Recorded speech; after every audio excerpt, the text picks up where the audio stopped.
And the contest, little sidestep was nice from Rankin. Got it to Sloan and looking for Thilthorpe. It'd be good for Tex to finish with 6, wouldn't it? Bouncing, bobbling around. Walker just about there, but the siren sounds. Big win, Adelaide. 52 points over the Saints, and they kick 121 points to St Kilda 69.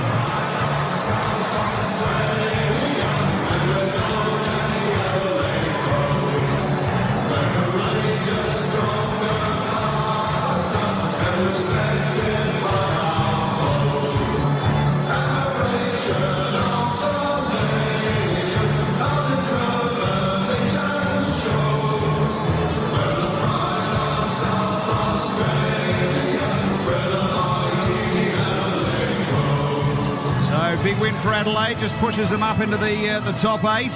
They win by 52 points over St Kilda. It's our Triple M Amy review. Who covers clangers on and off the field?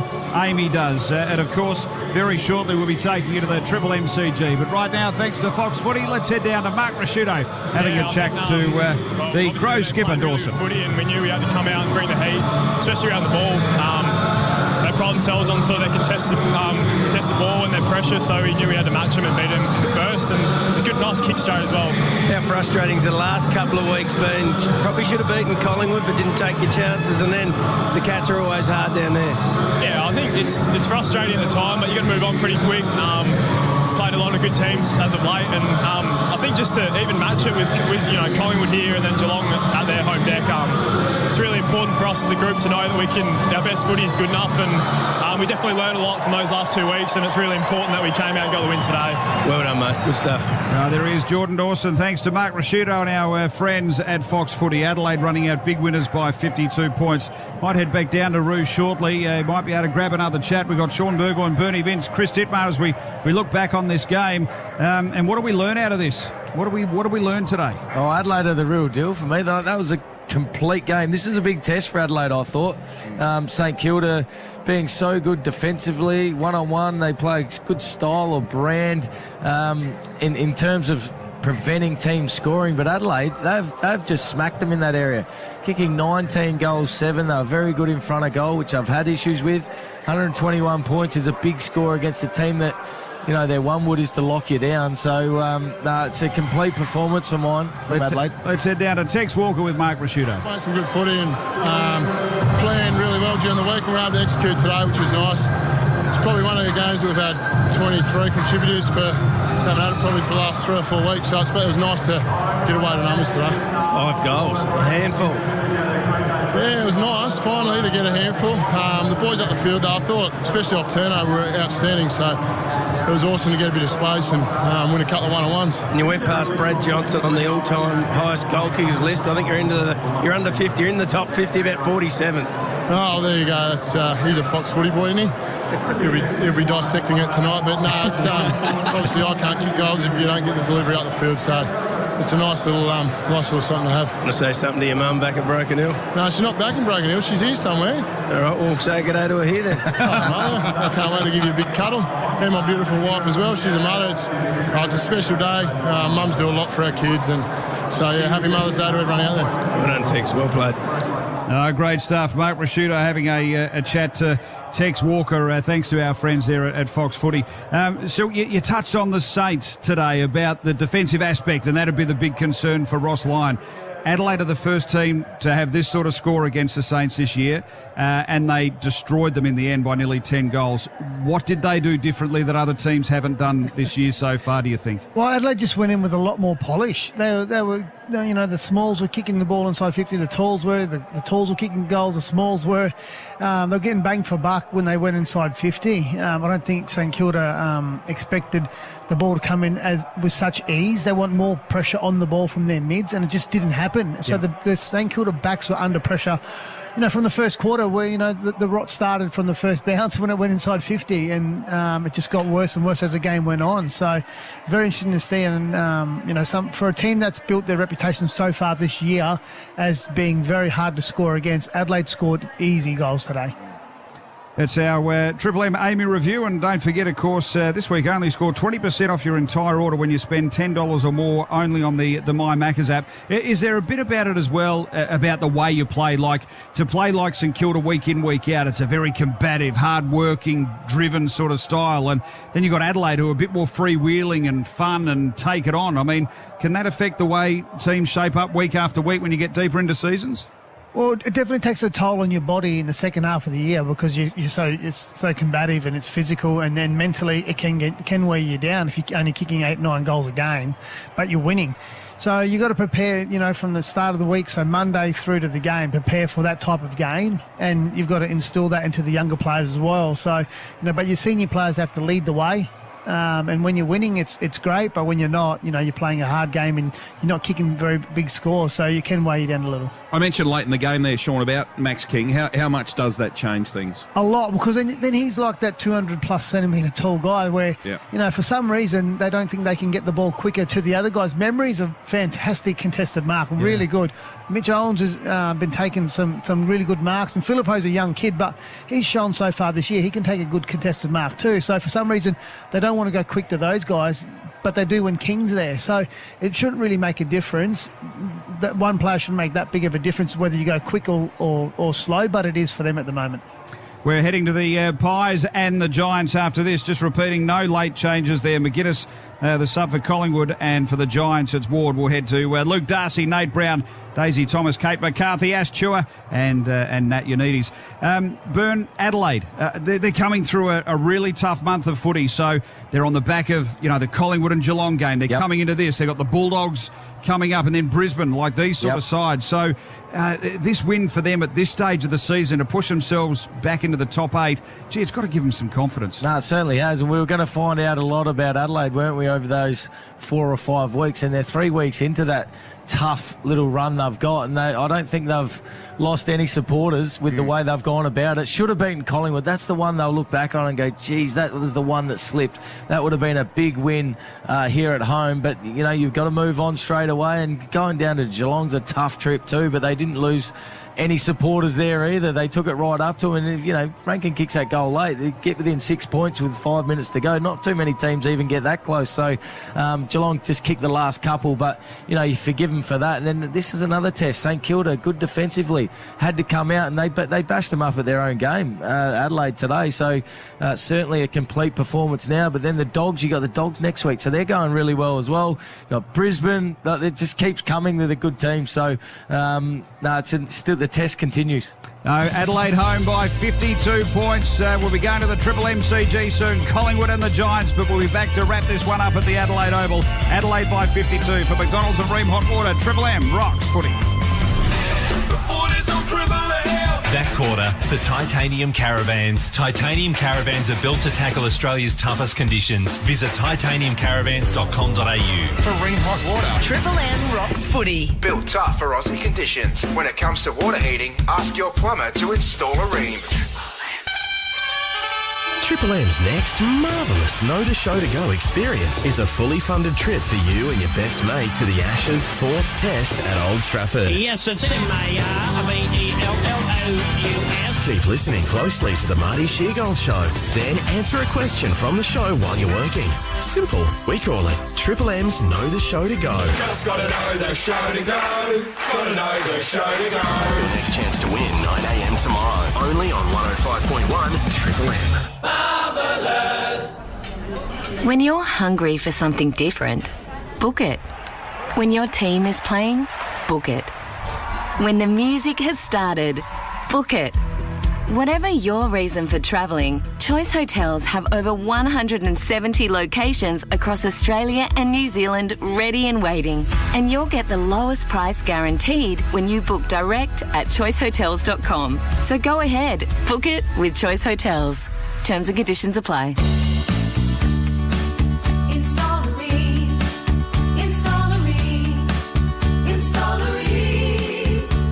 Well, the hottest of hot water you've ever seen. Ream comes on steady, hot and strong. It just keeps on and on. Install a Ream. Install a Ream. Install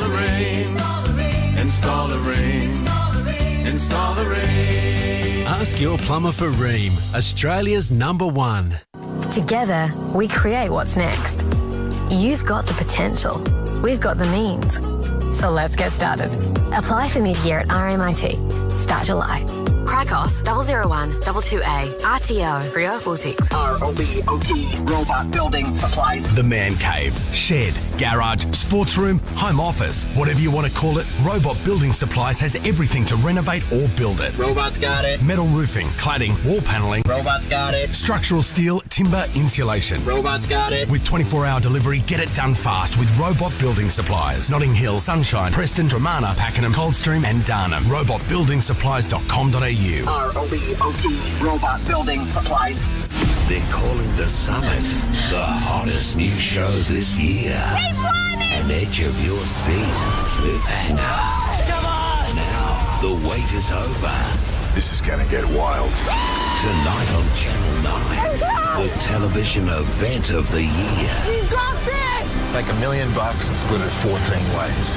14 backpacks stuffed with cash. The Summit starts tonight at 7 on 9 and 9 Now. Australia, now is the best time to enjoy Aussie fresh fruit and veg. Right now, 100% Aussie carrots are in season and just $1 for a 1 kilo bag. Coles, value the Australian way. Offer ends Tuesday. Looking for a career in the smash repair industry? Sheen Panel Service is looking for managers and panel technicians to join our 26 stores across Victoria. You'll be working for a supportive family business with over 50 years industry experience, with career progression opportunities and a competitive salary on offer. Are you ready for an exciting career change? Apply now at sheengroup.com.au. Sheen Panel Service. T's and C's apply. Shut up! The foot is on the radio! Triple M rocks footy. The Triple M Footy Review. Amy. Who covers clangers? Amy does. Lucky you're with Amy. Right up South Australia, where the mighty LA crows. We're courageous, stronger, faster, and respected by our foes.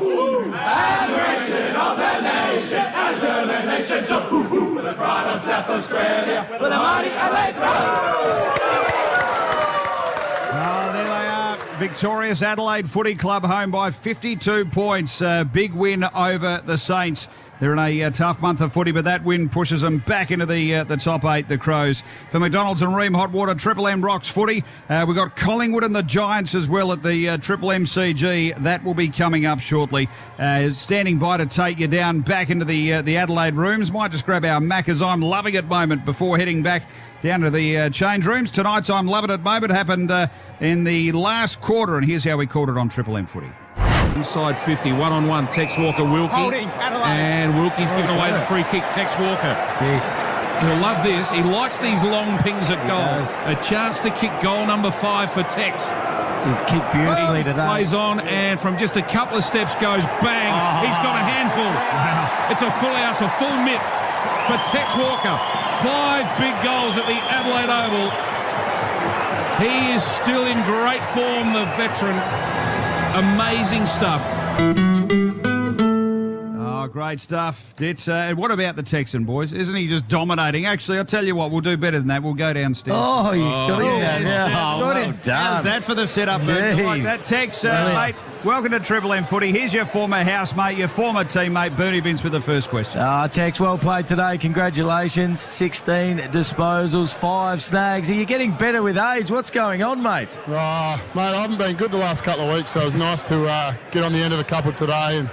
And we spoke a little bit about it during the week, like being able to go forward and go to one-on-ones, and we've got a pretty potent forward line, so I thought we did it really well today, and it was very pleasing. Yeah, 19 goals against one of the better defences in the competition. You must be proud of that, just the ease in which you were able to score. Yeah, we've been working on it since Nixie's been here, is our ability to defend the game, and obviously off turnover, our ability to go back at them. So I thought today was probably the best we've done it for a period of time. So when you get 23 blokes playing their role, you get Ned comes on and plays a quarter, and they all come on, and he come on and played his role, and the boys were pretty awesome. Tex, Shawnee Burgoyne here. Just talk us through your game against your one-on-one battle with Collingwood. He's an All-Australian defender in form at the moment. Talk us through that, because it seemed like he had some really good battles. Yeah, I rate him big time. A lot of respect for Carl. And it was a great duel. He's probably got me the last couple of times, Sean. So to be able to take a few marks and finish my work today was very pleasing. And can you just talk us through little Parnell coming in off the halfback fly and taking hangers as well? What was that? Yeah, he's pretty good. He's been in good form in the SANFL, Sean. So for him to come in and play his role is awesome. We've got some good we've got some guys in good form in the SANFL, so puts a lot of pressure on us in the AFL team. And we just got to try and keep winning. Tex, what do you say about the goal kicking? Today, 19 goals, 7, and so much has been said over the last couple of weeks about bad kicking, poor kicking. Are they practising enough? All of those things. I mean, is it coincidental or has something changed? They say, or you? Oh, not me, mate. No. You've certainly been reminding me, Christopher. Yeah, well, I'm glad I could help out. nice little cash job you got yesterday at the Unley Oval. Hang on. Oh, hey. No, it's good to finish our work, mate. It certainly helps the game, and you finish your work, you obviously don't have to defend your back half. Yep. Not sure if you're aware of this, you're probably not, but you've become the highest goal or the most goals kicked in South Australia today. You take over from Warren Treadray, 313, Tex. Oh, he wouldn't be happy, old Treadray. You better text him. Yeah, I might have to send him one. Yeah. Dawson, Jordan Dawson, your captain, in sensational form, almost all Australian form, just keeps turning up. 33 disposals again today, 6 clearances. He's having an outstanding year. You've talked to people across the border, they didn't know how good he was, but he's just loving the captaincy. Yeah, he's certainly taken it on in spades, hasn't he, Ben? His ability just to lead and play good footy. Obviously, we tried him off half-back a little bit, and then he'd come forward and on the wing, but I think he's found his spot in the midfield for our footy club, and he's been outstanding. He just keeps leading from the front, which we're very pleased to have him. What's he like off-field, mate? Because we see what he does on-field. What's he like? Does he enjoy a beer, family time? He's a very good family man. A boy from Road, up that way, Kingston Road, one of them too. He's a bit of a pest, actually, Bernie. He's a pest? Yeah, I'll lock her next to him. I'm actually looking at him at the moment, but he's not listening. I've got Hugo trying to pull the cord out. So it's a bit going on down here. Imagine Tex calling someone a pest. Yeah, what about the last captain? There's a couple other captains been pests. Sloaney was a pest too. Oh, yeah, Sloaney, that's what I was talking about. Right. So St Kilda have been known to clamp teams down, so far this season. You guys seem to come out there and clamp them and out-pressure them. So was there much made of that leading into this game? There actually was, yeah. We spoke about, I think they're number 1 for scores against in the competition. So we always said we wanted to out-defend them. And today we did that, and obviously off turnover. I thought our half-backs and boys through the mids moved the ball really well, and we're able to chop through them a bit. Well, Tex, mate, we appreciate your time. Big game, 5 goals, good win, and thanks for your time, mate. Best of luck. Thanks, boys. There he is, Tex Walker. What a game he had today with 5 goals. When does contracts talk? He'll have to play when do next contracts year, surely. start? So is that now, or? So we found out the reason why they're kicking straight. It's you, Cashies. I bagged him, and doing Cashies. My criticism made him kick straight. Apparently. See, I'm effective. Yeah, no, you're playing your role. But surely they start contract talks now with Tex. He'll have to play next year. He just keeps going and going. You look back sort of 3 or 4 years ago, he sort of looked slow, wasn't great below his knees, he wasn't moving well, had a couple of little niggles he was carrying, but it's been remarkable, the turnaround in his career. 31, he's 32, I think. So, or maybe just gone 32 in April. Anzac Day, his birthday is actually. So get him a cake or what? Got him nothing. Like he gets me, nothing. So, but yeah, it's been remarkable to see him, the way he's going about it. He looks like he's just, there's no pressure on anymore. He just goes out and enjoys his footy. It doesn't matter if he kicks 1, 2, 5. He just enjoys his footy and loves being around the younger boys coming through, I reckon. Yeah, he's just turned 33, so he'll be 34 into that next contract. We've got to get to the Triple MCG shortly. Collingwood and the Giants, but we need the votes first. The Triple MVP Award for Case IH. Case IH, end of financial year, tractor deal deals are on now. Visit a dealership today, Bern. Tractors. See if Bern got his old housemate in. Yeah, definitely got him in. I always sneak him in, no matter if he plays well or not. But Jordan Dawson, I gave 1 vote to, 33 disposals today, 6 clearances, 3 of them centre bounce clearances, when we know how important they are. 6 inside 50s was very good. Brodie Smith, 2 votes, is a second ranked player on the ground, 32 disposals, went at 84%, kicked a goal as well, 716 metres gained, very good. But I gave 3 votes to the Texan because he kicked Tex 5. Walker. Mate, You've got to be joking. You kick 5 against an All-Australian full-back, the best defender in the competition, against the best defensive team, and you have to give him 3 votes. Nepotism like you wouldn't believe. They were, I reckon, the 3 best on for the Crows. But also, I reckon Wayne Malera was his first, was his best game in a while. I thought Lockie Murphy, his best game in a while, and Rankin as well. So they had a few other guys. I can only give 3, though. I'm only going to give 3, but there's a number of guys there. It was a complete performance, wasn't it? It was very even. Very even across the 12 individual goal kickers too, which they'll be very pleased about. Adelaide too, sharing the load. Just quickly, I reckon, pre-season, a lot of the pundits said, I don't know about the Crows, they might be sort of bottom half of the table. Well, now, you mentioned it, Bern, before the end there. They are a force to be reckoned with. They've found players this year. Quickly, I reckon Hinge they've found. Yeah, brilliant. Murphy's a good player. A couple of other youngsters. Parnell was good today. Parnell, good. But they have actually found a couple of real good players, I reckon. These guys, and even Chase Jones, who's been on the list for a while.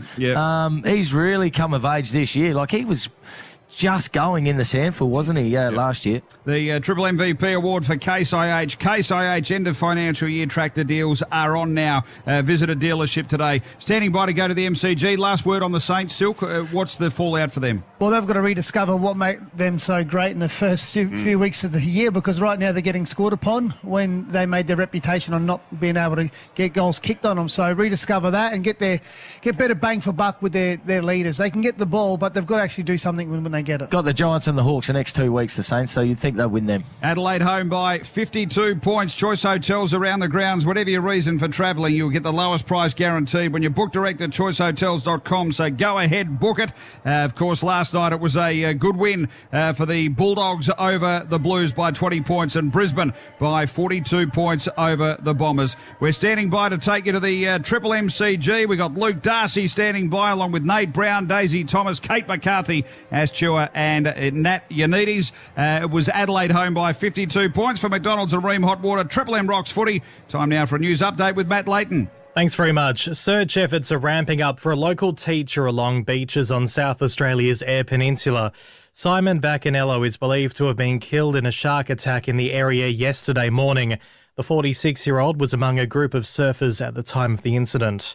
The Coalition's push to increase the maximum number of hours welfare recipients could work has been slammed by the Federal Treasurer. Opposition leader Peter Dutton has suggested the government should allow them to work for longer without losing any financial benefits. Jim Chalmers didn't confirm to the ABC if Labor would support the idea, but he says they're already considering those issues. Well, getting more people into work was already a central feature of our economic plan before Peter Dutton started scratching around for something to say in budget week. A 14-year-old girl is facing charges over an alleged crime spree, which included the theft of a food delivery driver's vehicle in Perth. And Sweden's Loreen has taken out Eurovision in Liverpool. She's become the second artist to win the song contest twice. Aussie rockers Voyager finished 9th. With Fuel Price Lock on the My 7-Eleven app, you could save on mobile quality fuel every time you fill up at 7-Eleven. Savings not guaranteed. Visit 7eleven.com.au for T's and C's. Right now, the MCG sunny and 21 ahead of the clash between the Pies and Giants. The Crows have claimed a 52-point win over the Saints in Adelaide. Police reply quickly to texting drivers. A message from the TAC as Triple M rocks footy. The Triple M Footy Review for Amy. Who covers clangers? Amy does. Lucky you're with Amy. For Ream Hot Water and McDonald's. Triple M rocks footy. Haven't settled on a Melbourne breakfast show to wake up with yet? Triple M's got one we think you'll dig. Under the cover of darkness, drop all the soil in the middle of the bay. Everyone who lives in Yarraville would still have their hair. The Marty Sheargold Show, featuring Marty Sheargold. Ooh, yeah, he's loose. Stoked on a redskin. Can't say that anymore. And he does not care, so you might want to buckle up. Put your belt on, you might need it.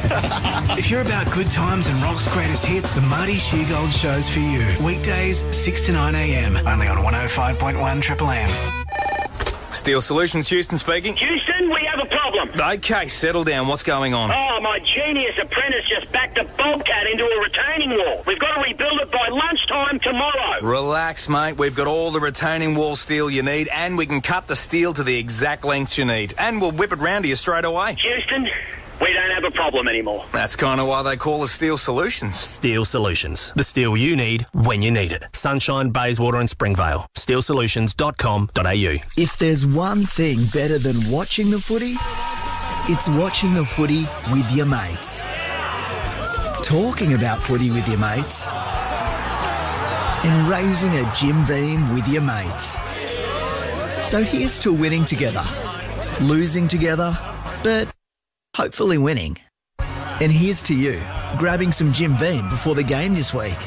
But remember, everyone can benefit from a spell on the interchange. Drink responsibly. Hello, Frank Walker from National Tiles. National Tiles' famous once-a-year May Mayhem is the biggest and best ever. Spend $5,000 and we'll only charge you $3,800. Or spend $10,000 and we'll only charge you $6,800. That's right. Spend $10,000 and we'll only charge you $6,800. Don't miss the biggest and best National Tiles May Mayhem event of all time. So rush into National Tiles now and save. Imagine having a compact SUV that fits in anywhere and stands out everywhere. And now, with a big tech upgrade, the 2023 Hyundai Venue Elite is as smart as it is stylish. Thanks to the innovative tech of Hyundai BlueLink at your fingertips, control your venue from your connected smartphone. For standout innovation that fits into your life, the 2023 Venue Elite. T's and C's apply. Visit Hyundai.com.au. Imagine that. Hyundai. This exploding bath bomb situation has got me thinking, Sarge. You can really relax knowing you're insured with Budget Direct. Aye, especially with their sum insured safeguards added to your home insurance policy. Add Budget Direct's optional sum insured safeguard to your home insurance policy and we'll increase the sum insured up to 25%. Insurance solved with Budget Direct. Terms and conditions apply. Issuer Auto and General Insurance Company Limited. Read PDS and TMD at budgetdirect.com.au to decide if products suit you. Individual circumstances and policy terms may vary. Compare for yourself. 17-year-old Lizzie Burdett left her boyfriend's house in Sydney's northern beaches and never made it home. Lizzie's boyfriend, Tom Caruso, was the last person to see her alive. The police laid no charges. The case went cold. You Don't Know Me. A new crime audio drama series available now on Listener. To listen, search You Don't Know Me wherever you get your podcasts. Listener. Shut up! The footy's on the radio! Triple M rocks footy. Triple M footy, prime time for Jim Beam. It's set to be an epic match, and that's worth raising a Jim Beam. Drink responsibly. Happy Mother's Day to everybody out there. MCG footy, Collingwood up against the Giants at the MCG. We've already played a game. Adelaide, a big win against St Kilda for Dolls Room Hot Water. Triple M rocks footy, a shortened version of the Triple M Sunday rub and preview today as I work my way around the box. And first of all, Kate McCarthy, AFLW star. How are you today? Brownie, yes, it's lovely to be here. I'm great, and happy Mother's Day to my mother who's listening up in Brisbane. Obviously can't get up there and do too much for her, but happy Mother's Day, Joe. Send her some flowers and a nice card as well. Nice. Daisy Thomas played 100 games for the Pies, and he's very excited. Went home for a sleep after we did the 12-1 schedule, but you've gone home for a sleep. That must be nice. Yes, it was nice. It was very much required as well. Had the work yesterday, then down to Torquay last night to see the mother up early cooking breakfast for her, my sister and my partner, and then made my way back for the midday, which was the Sunday rub. Brilliant episode it was. Well done by you. Well done to Rabsy, who brought the Sunday supper. Absolutely outstanding. And now I'm refreshed and ready to rip into this one. And normally we have Lee Montagna calling on a Sunday, but he's off to first crack. Got bigger and better things to do. We've got Luke Darcy on, and it must be said, Darcy, that Lee Montagna wasn't overly happy with Mark Howard on Friday night, saying that he's not concerned about his job after hearing Lee on Friday night join us the week before. It was a fairly decent backhander from Howie, wasn't it? It was solid. It was not let's more be than honest, a backhander. Got an ego that's rather out of control, Howie, at the moment. As we know, we've been working on that for 3 or 4 years without any success. But very honoured to be here on a Sunday amongst this fine team. Happy Mother's Day to my beautiful mother as well.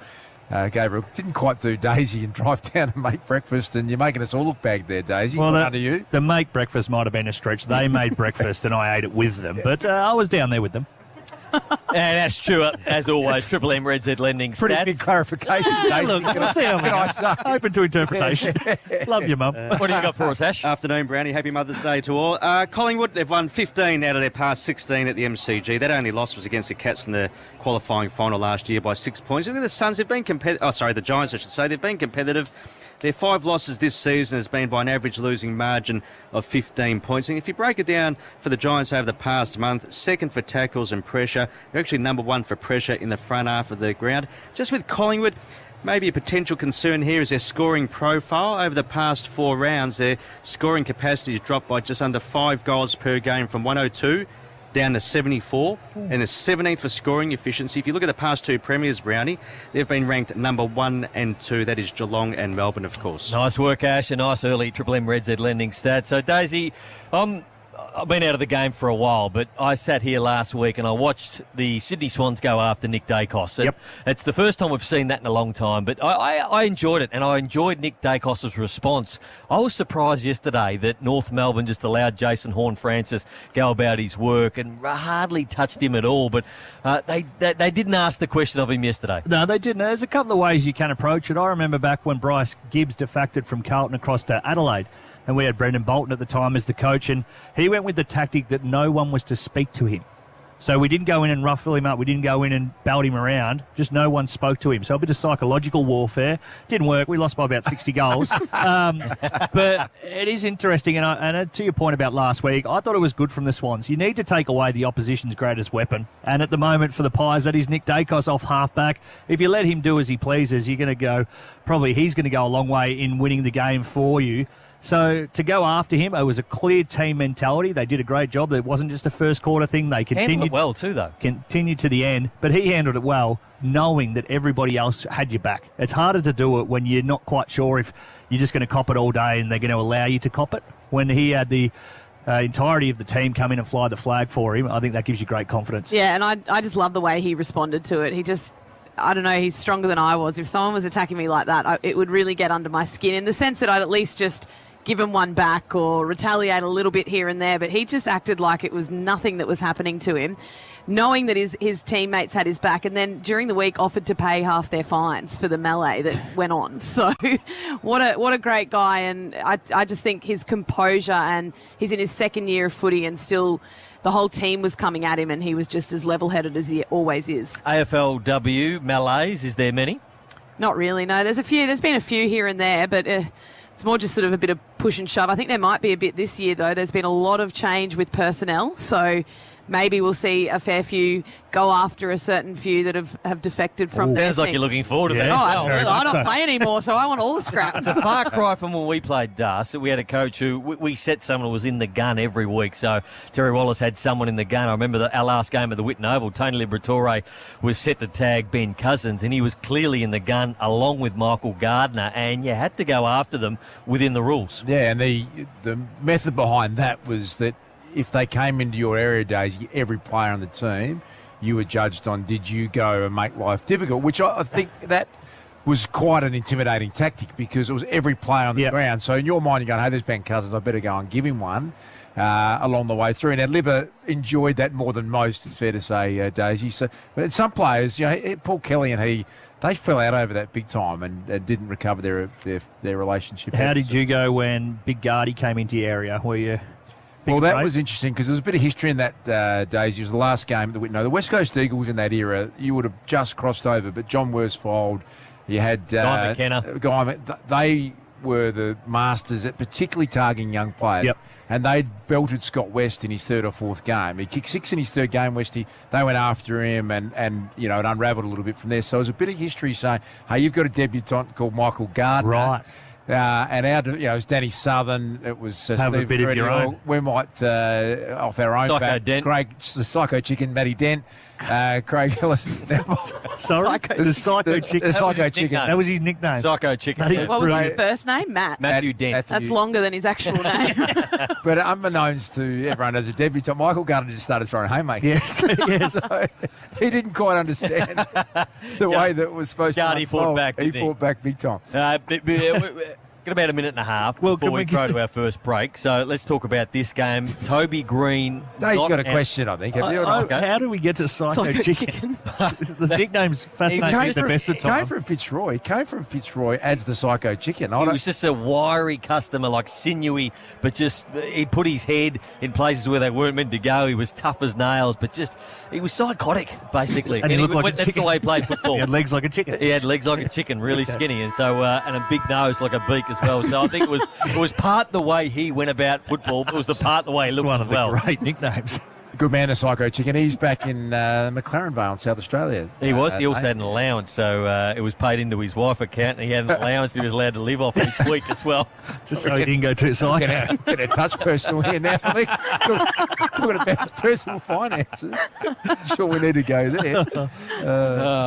Okay, we've got a big game coming up here at the Giants and the Pies. No Toby Green here as we get into it, but how are you thinking this game rolls out? It's going to be a good one. I think we almost take the Pies on trust now, which is such a great thing.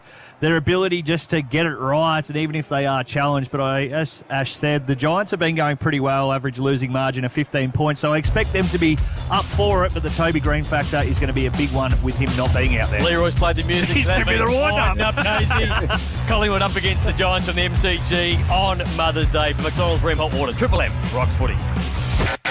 Triple M footy, prime time for Jim Beam. It's set to be an epic match, and that's worth raising a Jim Beam. Drink responsibly. For Ream Hot Water and McDonald's. Triple M rocks footy.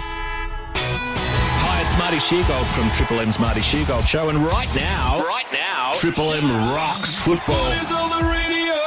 Max Gorn. Gillen says he's spoken to several star marquee players that would be willing to move to Tasmania. I'm presuming majority of people wanted to go to Tas. If the money's right, I don't think it's going to be an issue getting players. It wasn't an issue for GWS, and they're in Blacktown. Well, you wouldn't put your dog there, mate. Triple M's Marty Sheargold Show. Weekdays from 6 on Triple M.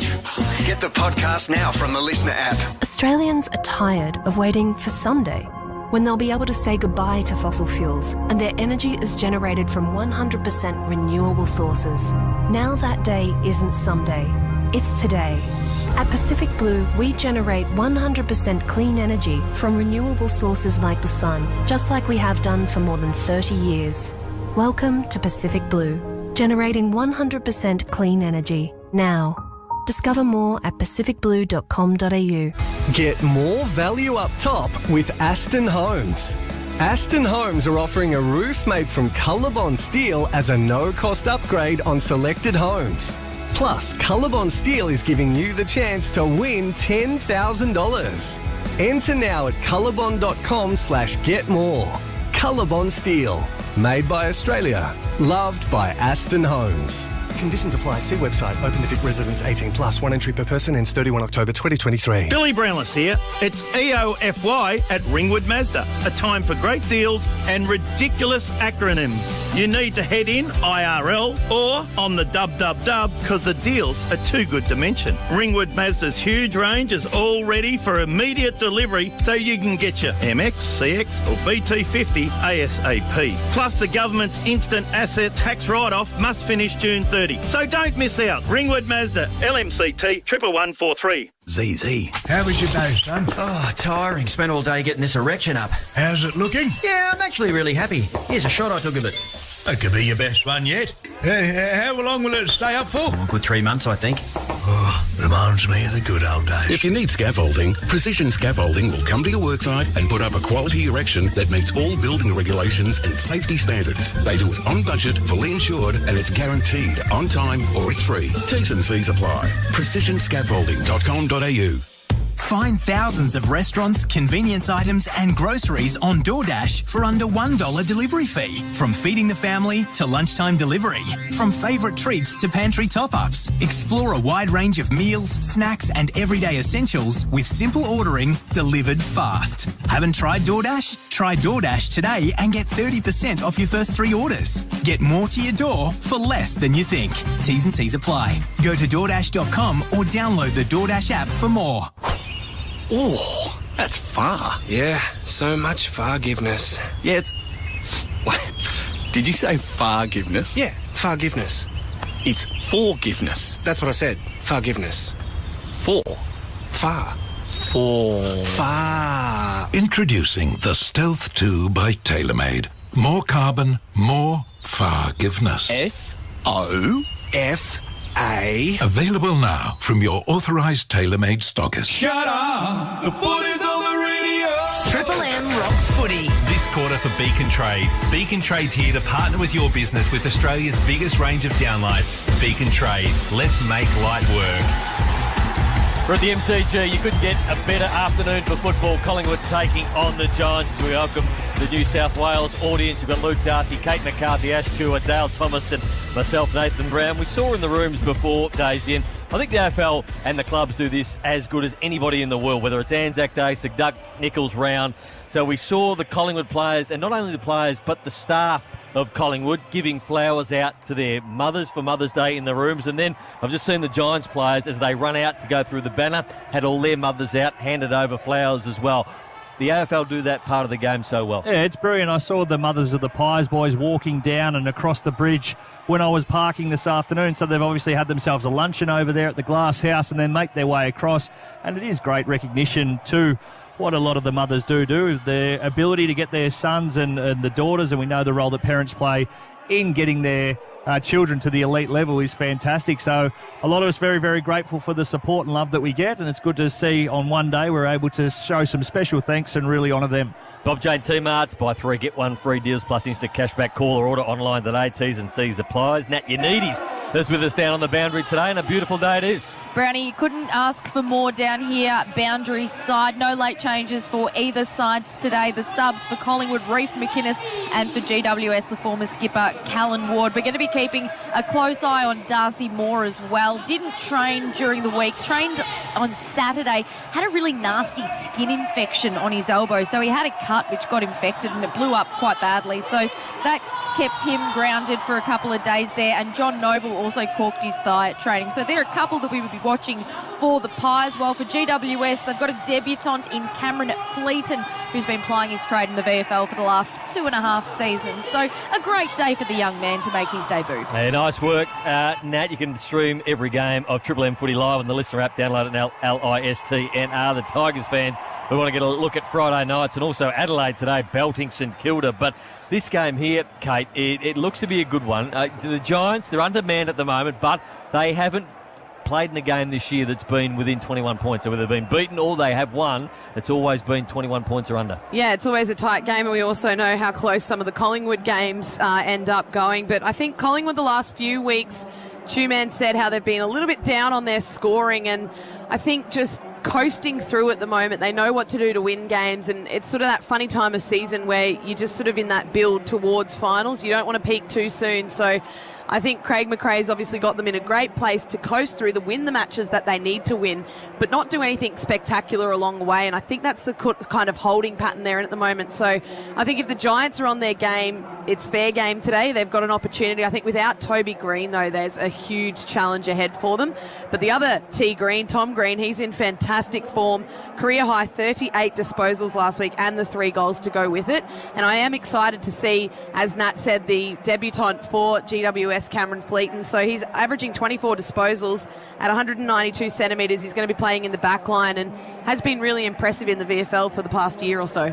They've had huge games, Daisy, the last 4 weeks. So they've had Adelaide, which is a huge game for the Pies, St Kilda before that, and then they had Sydney. They had the Bombers, obviously, Anzac Day. So then they come here Sunday afternoon. It's a late game against the Giants. Is there something to tell you that maybe the Pies, is there an excuse for them just to be a tiny bit off today? I think this was the point I was trying to make before Leroy gave me the wind-up music, was that you take them on trust now, that they've got such a great system, that sort of blockbuster syndrome that you can sometimes get. You have the big month and then you fall off the cliff for a week and then you get back on the horse. I think we almost trust the Pies now that they just go out, they ready themselves in whatever ways required, whether that be the coaches throughout the week and then the players getting themselves ready to go on game day, because we haven't really seen them put out a really flat performance. They got knocked over by the Lions in what was probably their worst game of the year. Obviously, that resulted in a loss. But again, it's never been a demolition job under the Craig McRae mantle, and I expect that to continue. He's just got the ability to instill the belief that they should go out, they should be going out, and they should be winning. And that ability for them, they're not a team that relies on those chats at quarter time, half time, or 3/4 time to get them out of the slump. They've got leaders all through the ground, in every line of the ground, that can change the momentum of the game while it's still going, whereas some teams, they rely on a rev up from the coach or a change of tactics or things that need to change, but they have that ability to do that while they're out there on the field, and we've seen that in games. They swing momentum just with one kick, one tackle, one smother, and then they go forward and put it on the scoreboard days. The Nick Dacos matchup will be one that we keep a close eye on, so whether or not they go with a Lockie Ash, who probably doesn't have the forward nous to really stretch a Dacos, but has the ability in the tank, the speed, he's very quick to try and actually lock down, or whether they go with a Daniels or somebody like that who's going to try and exploit him offensive side. He's such a crafty and creative player. Will have the wheels to go with him when he needs to tackle and chase him down defensively, but also try and stretch him offensively. I still don't think we've seen a team implement a strategy. Adelaide were maybe the best at that with Ben Keys on him, but a different type, so there's a couple of options there for the GWS Giants. They've been very quick to put him into the midfield too if he is getting tagged. Then he can also go forward, so I noticed he was warming up with the midfielders today. So you need a good tagger in your side. I watched the Brisbane Lions last night against the Bombers, and Andy McGrath went to Charlie Cameron and matched him for pace. He was an elite athlete as a young kid, but not every club has got the perfect opportunity to go, okay, you've got pace, you've got strength, and you can go with Charlie Cameron. The Giants don't seem to have the perfect match for Nick Dacos' speed. Yeah, I think Ash is probably quick enough in terms of going to be there with him, but again, he's such a hard player to tag. We've watched it closely, and a lot of people knock the kid for getting wraparound handballs from marks that come out. To be in that vicinity every time and be close enough to be 3 or 4 steps away to get a handball is such an art in itself. So he reads the ball so well. We know how much his decision-making and his ability to back that is unwavering throughout the game. So if you are going to tag him, it's good luck to you, because you know that he's just going to be running his own race with the full support of his team. And Daisy, I've said this before, but I love how Collingwood players trust him so much already. You'll see Scott Pendlebury, who to me maybe the most composed player I've seen in the last 25 years. Nick Dacos can be in a worse position.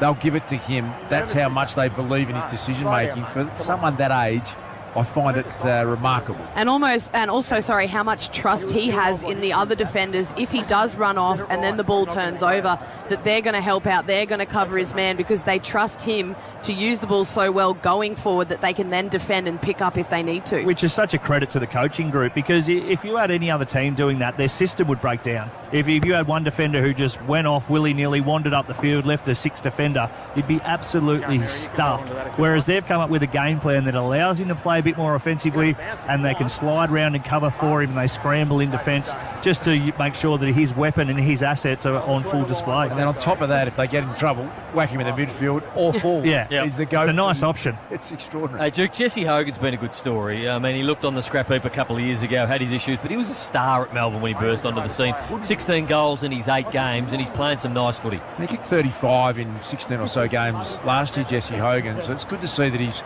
in a healthy place. He moved into Shane Mumford's den out the back of Big Mummy's house, and apparently that maybe den's the wrong word. No, I think den probably sums up what would have been happening out the back of Mumford's. I think Mummy's had a big influence over Jesse Hogan, so you're right, he's a brilliant contested mark, Jesse Hogan, at his best. Still a very dangerous player. What's happened to Lockie Whitfield? It's a good question. He hasn't... Look, he burst on the scene, as we know, and his ability to run and break a line, use his skills, whether or not he's being used in the best possible way at the moment, probably for more of a team role, and tried in a few different spots to cover a few of the holes.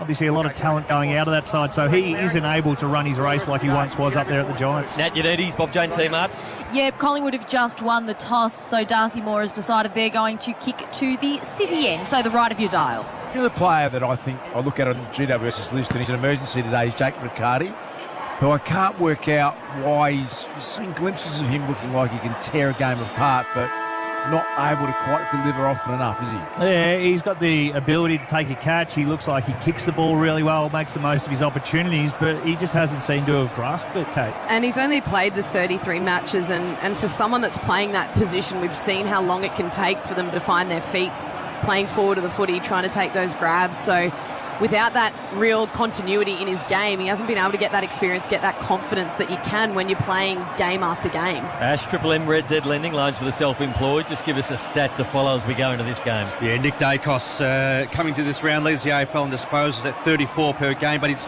won 143 more touches than his direct opponents this year. And his brother Josh he's racking up career-high touches as well. 143 more touches in 8 games. That's where we're going, isn't it? Spot on for Red Set. Absolutely outstanding. Beacon Trade's here to partner with your business with Australia's biggest range of downlights. Beacon Trade, let's make light work as the players all get into position. We're about 10 seconds away from this getting started. Collingwood up against the Giants from the MCG on Mother's Day. Here's the Duke.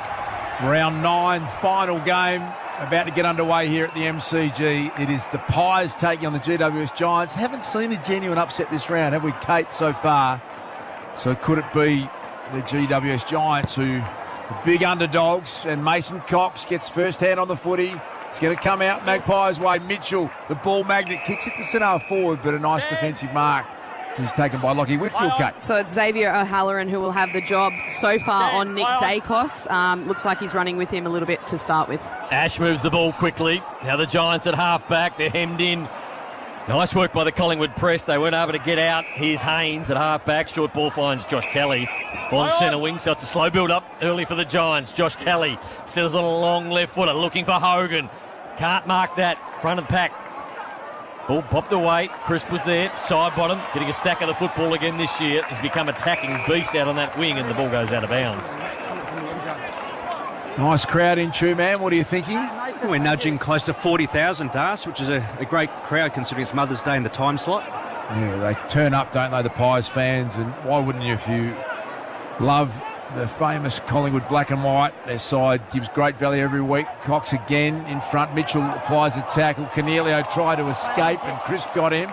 Taylor Adams ran into a brick wall of 3 Giants and letting it go a long time, and Mitchell could have got a push in the back. Well played by Perryman, who's able to manage to just edge it forward. O'Halloran, who Kate told us has got the job of Nick Dacos, but a free kick is going the way of the Giants, and it will be an opportunity to score.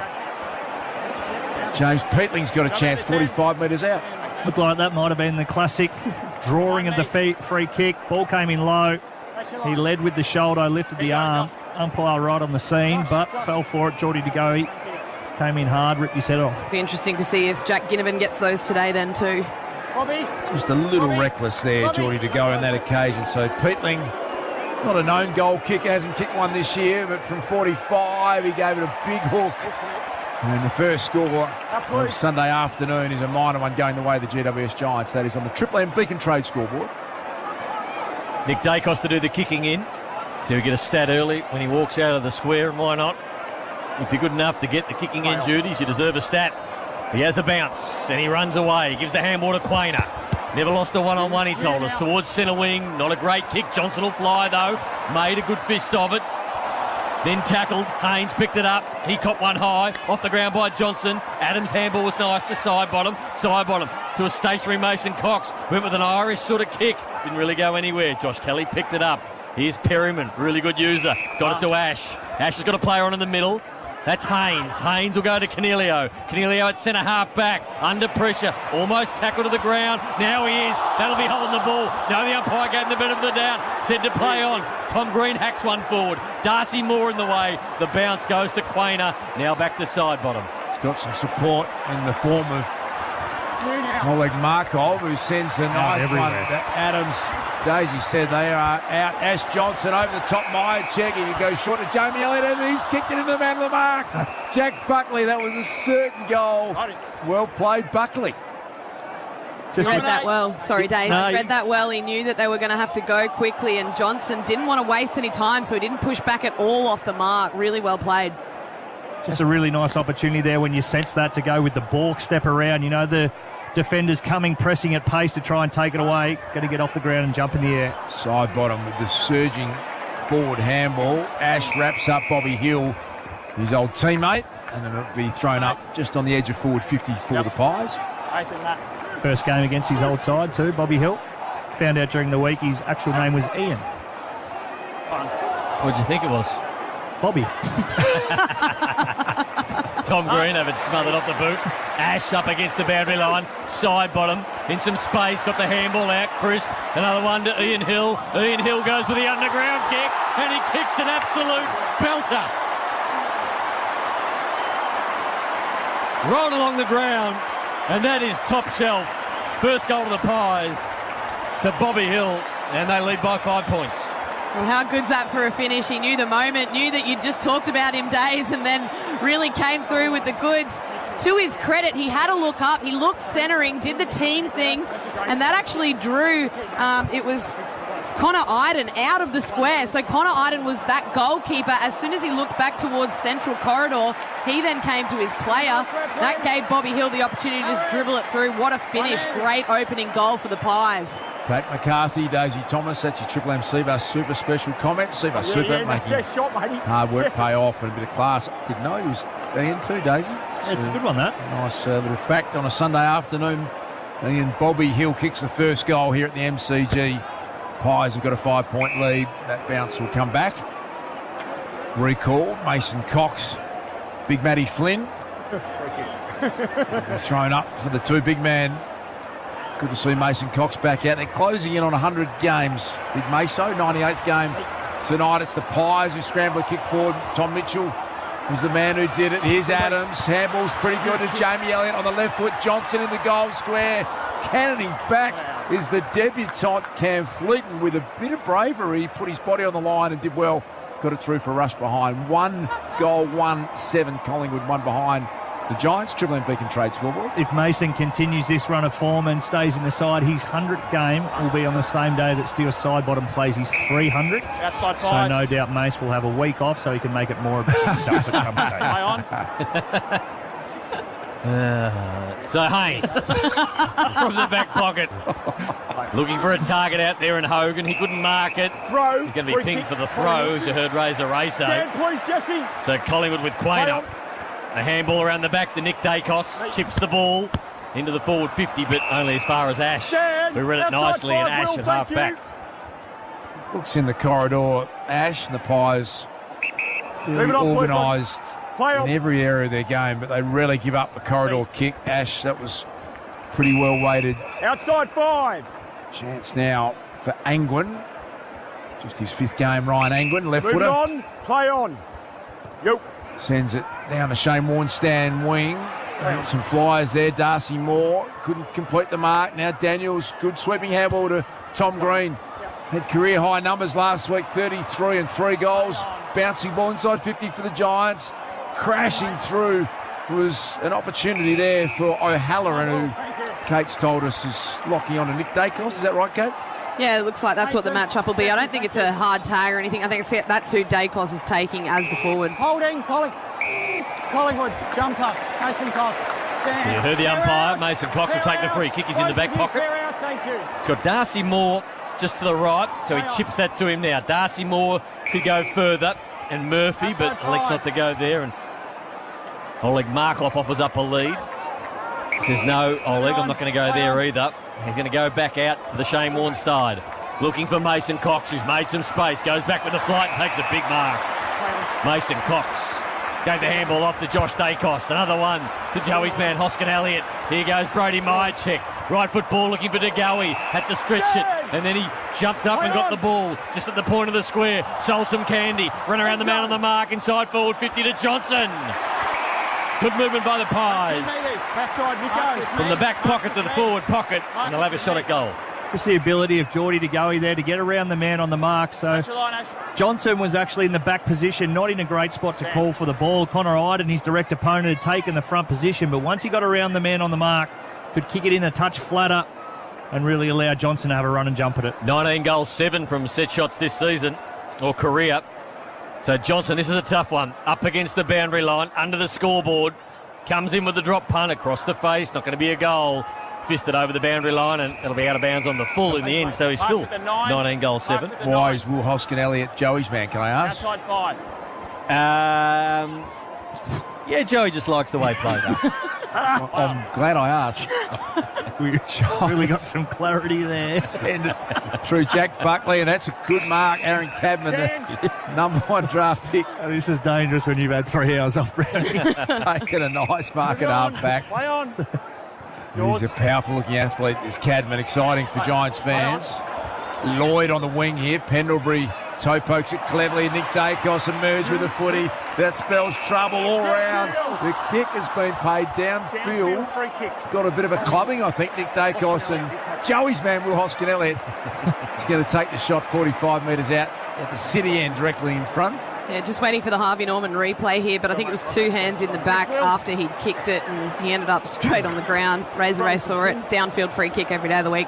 Yeah, it was Connor Iden, I think, Kate, who just cannon into Nick Dacos, touch late. And Will Hoskin-Elliott, not too much of an issue distance-wise. Man on the mark was a bit distracted there, Nick Haynes, and as a result, he just waltzes past him, Hoskin-Elliott, and hammers home the second goal for the Pies. They're 2-1-13.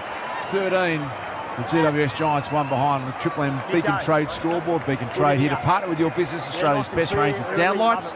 Beacon Trade, let's make light work. Not sure what Haynes was doing on the mark there, having a conversation with somebody, but as the ball came in, Hoskin-Elliott got pretty close to him.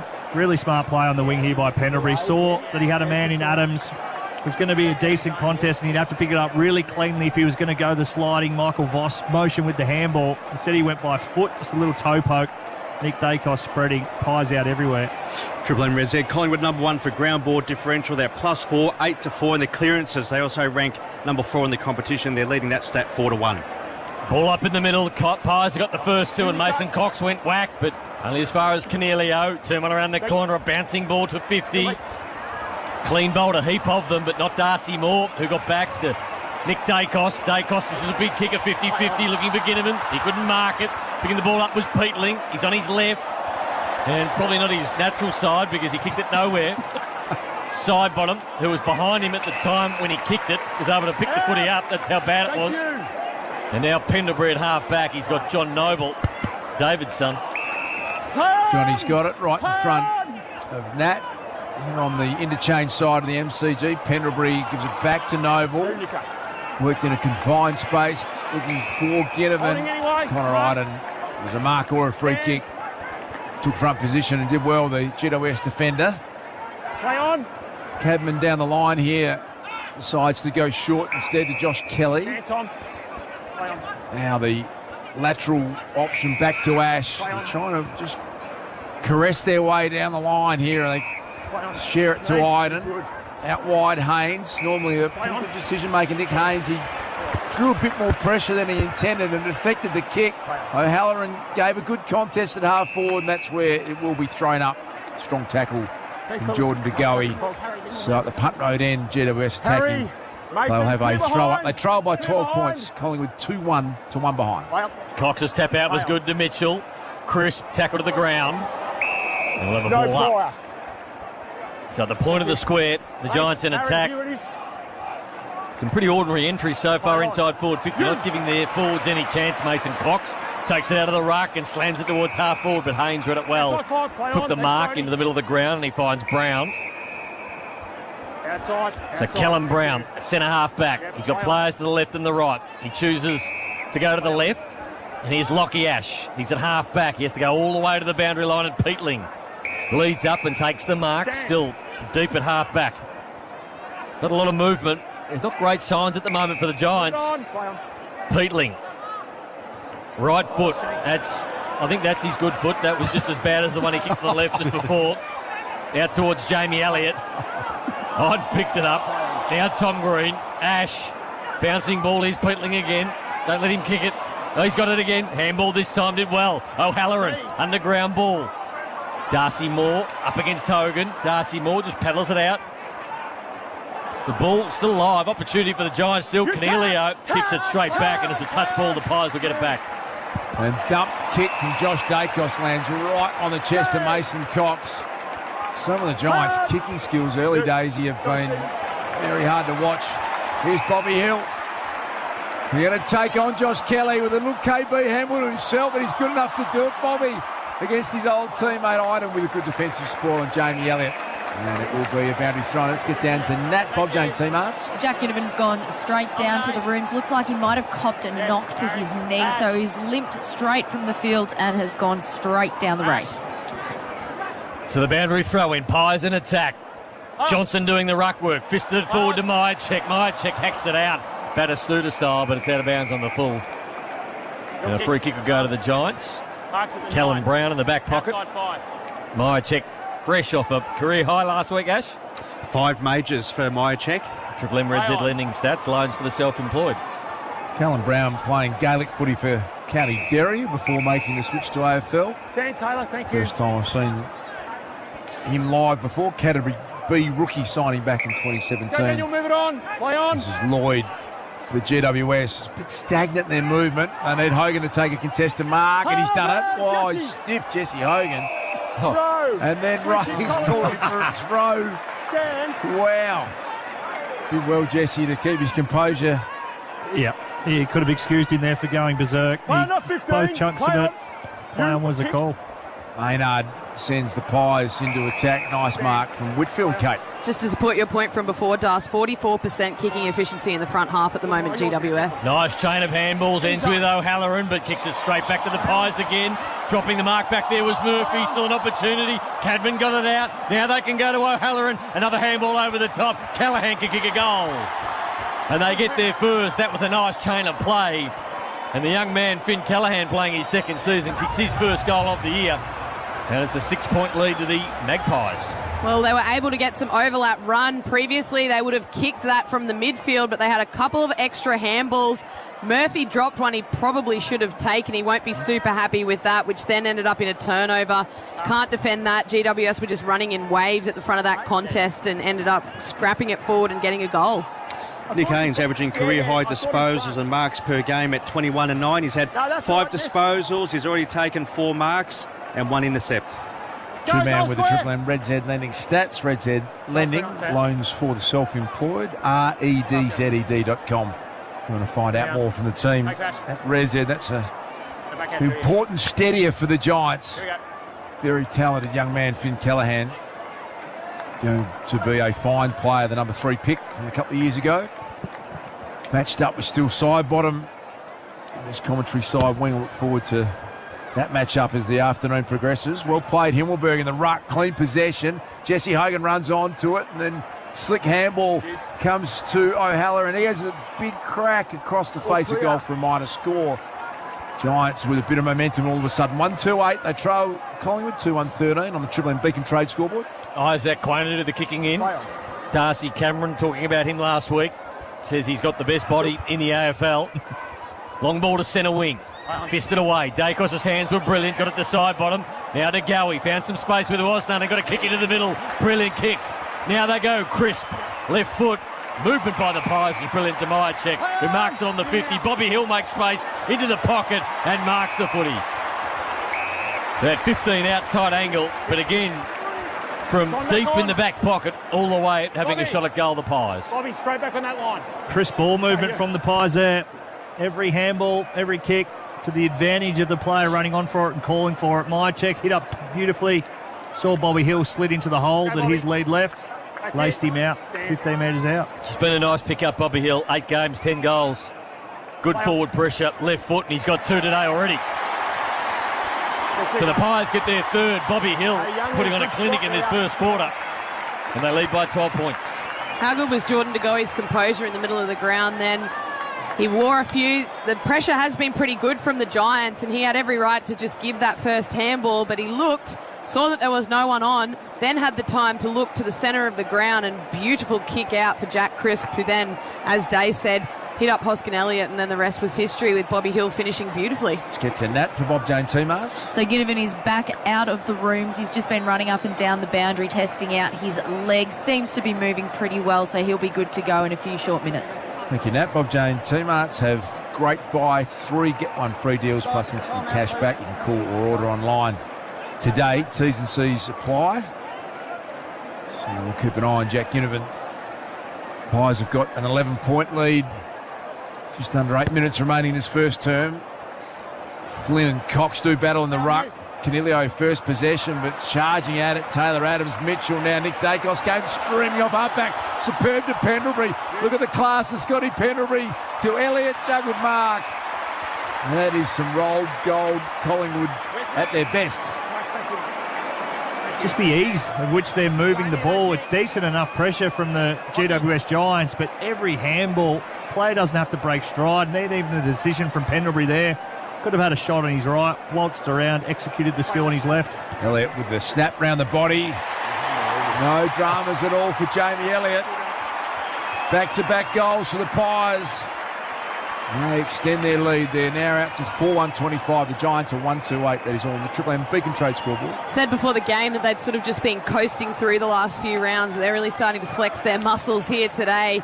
Those crisp handballs through the middle of the ground are just carving up GWS. They're going at 82% by foot, with their disposal efficiency as a whole, and AFL average is 73. They're just looking like they're on this afternoon. What are the numbers telling us, Ash? Triple M Red Z lending. Yeah, the Magpies ball movement from their D50. 6 chains from their defensive 50. They've popped it inside on 3 occasions, so that's obviously at 50%. The league average is 21. So the Pies quick back-to-back goals after the Callahan goal, and it's a 17-point lead. McDonald's Rem Hot Water, Triple M Rocks footy, bounce in the middle, perfect Sunday twilight game. At 18 degrees at the MCG, the Giants go forward. It's a high ball. Himmelberg's there, so to Darcy Moore. Flicked over the back. Peatling couldn't take it with him. Side bottom, picked it up. Looked for the handball. Now got out the back to Quainer. Quainer's kick didn't go that far and landed in the hands of the Giants. Perryman, who's a good kick himself, gave it to Cornelio. Another one to Josh Kelly, who marks it on the 50. Who's definitely got the journey from there, Josh Kelly. He's a thumping kick. You'd love to see him go back here and just take the responsibility. A senior player in the side now. He does kick the ball really well. Hopefully he knows what he's capable of, doesn't run that arc like he sometimes can. Just trust himself to flush it. So he'll kick from about 55. Left foot on the way. Punt road in. It's going to fall just short. Fisted in the goal square. Opportunity to get it off the ground. Murphy's there. Cadman's there. But we'll ball it up. Let him stand up. Let him stand 4-1 to 1-2. 17-point lead to the Pies. Chance here for GWS. Mason, Harry. Thrown up about a metre out from their goal line. Mason Cox guiding it down. Rugby scrum occurring there. Peatling was wrapped up immediately, and they'll do it all again here, GWS. Umpire Ray Chamberlain all over. Oh, good chance. They've won a clearance, and it was Xavier O'Halloran who picked it up and kicked the goal. Claiming it's touched here, Kate. They look like they're getting out of their positions pretty quickly. Score review. Umpire's call is touched or clear. Please confirm. Review underway. Well, this one's an interesting one because they've gone with the touched call, so they'll need good evidence to overview it. Looking at this angle, you can see the ball's touched by the left hand of the Collingwood defender. Decision on the scoreboard. Quick work. Yes, quick. Snorkel going to be flat with that. Yeah. Not enough time. No, sponsor's not getting a decent enough run. Good correct decision though, and that's what we're after. Efficiency. So Darcy Moore to do the kicking in. The Pies lead by 16 points. Played 22 minutes into the first quarter. Darcy Moore goes long with that nice kicking style. Looking for Johnson. Flynn over the back. Knocked the ball down. Tom Mitchell just picked it up and hoiked it as far as he could, but it's only Giants at half back. And an easy mark taken by Buckley. Buckley goes back to Iden. Iden's got a player on the outer side. He chips it out there now. Outside 5. Play on. Callahan kicked the goal so far. The only goal scorer for the Giants. Goes even wider to the wing. Whitfield. Perryman. Perryman's going to be run down. Holding the ball on centre wing. The Pies will win it back. Not the best handball there from Lockie Whitfield. Sold him up the river. There was nothing on there, and Collingwood player just pressed straight down into him. He had no chance. It's a Crispus 197th straight game. Remarkable achievement that is. Jack Crisp, they get it to half forward, the Pies. Picking it up as it always does, Scotty Pendlebury, doing something positive with it. Johnson's kick, looking for Hoskin Elliott. The defence of the Giants did well. Angwin was pretty good back there. Coming out over at Murphy and Noble, and they've got a stacked defence here, although the centering kick was a little nervous one for Maynard, who had to stand under a heavy ball. No problem for Braden Maynard, Daisy. I think he wore one too, which he's enjoying. Would have been disappointed if he didn't feel the contact. Maynard unloads a long bomb. There's a lot of numbers back there. Mason Cox, Finn Callahan. He's a classy player, Callahan. As I say that, he popped up one of the great turnovers of his career, Nate. Young Finn, he put it straight to Joey's man. Joey's man, Hoskin Elliott. 35, make it a 40-metre shot. Will Hoskin-Elliott. Probably not the ideal exit, just waltzing out and trying to laser one 35 metres in between 5 Pies players. It's close to the man on the mark, Will Hoskin-Elliott, and affected the kick because he realised that this time the man on the mark was actually looking at him, and he's hit the behind post out of bounds on the full. So the Giants 139, Collingwood 4-1-25. That's a Triple M Beacon Trade scoreboard. Come this side. Yep, you're good. Thanks, Brody. Yep. So the Giants will bring the ball back in. Buckley to the outer side. Flat ball didn't really get too much in the air, and side bottom tried to pick it up inside the boundary line, but the Giants will get this footy back. Tom Green been so good. 38 disposals last week, couldn't get that one. And the ball rolls out of bounds, and side bottom and him have a laugh about it. With a boundary throw in. Thank you. Still side bottom's wedding. You didn't go. 300 of his closest, Nath. It was a good day from what they've told me. So boundary throw in. Josh Kelly tried to get the run of it, but that man side bottom couldn't pick it up either. Pendlebury tackled as soon as he did, and we'll have another ball up. I wish you didn't come to my wedding, given how you behaved. Oh, might have to talk about that, Kate, at half-time. Nana Das never forgave him, it's fair to say. For a couple of instances.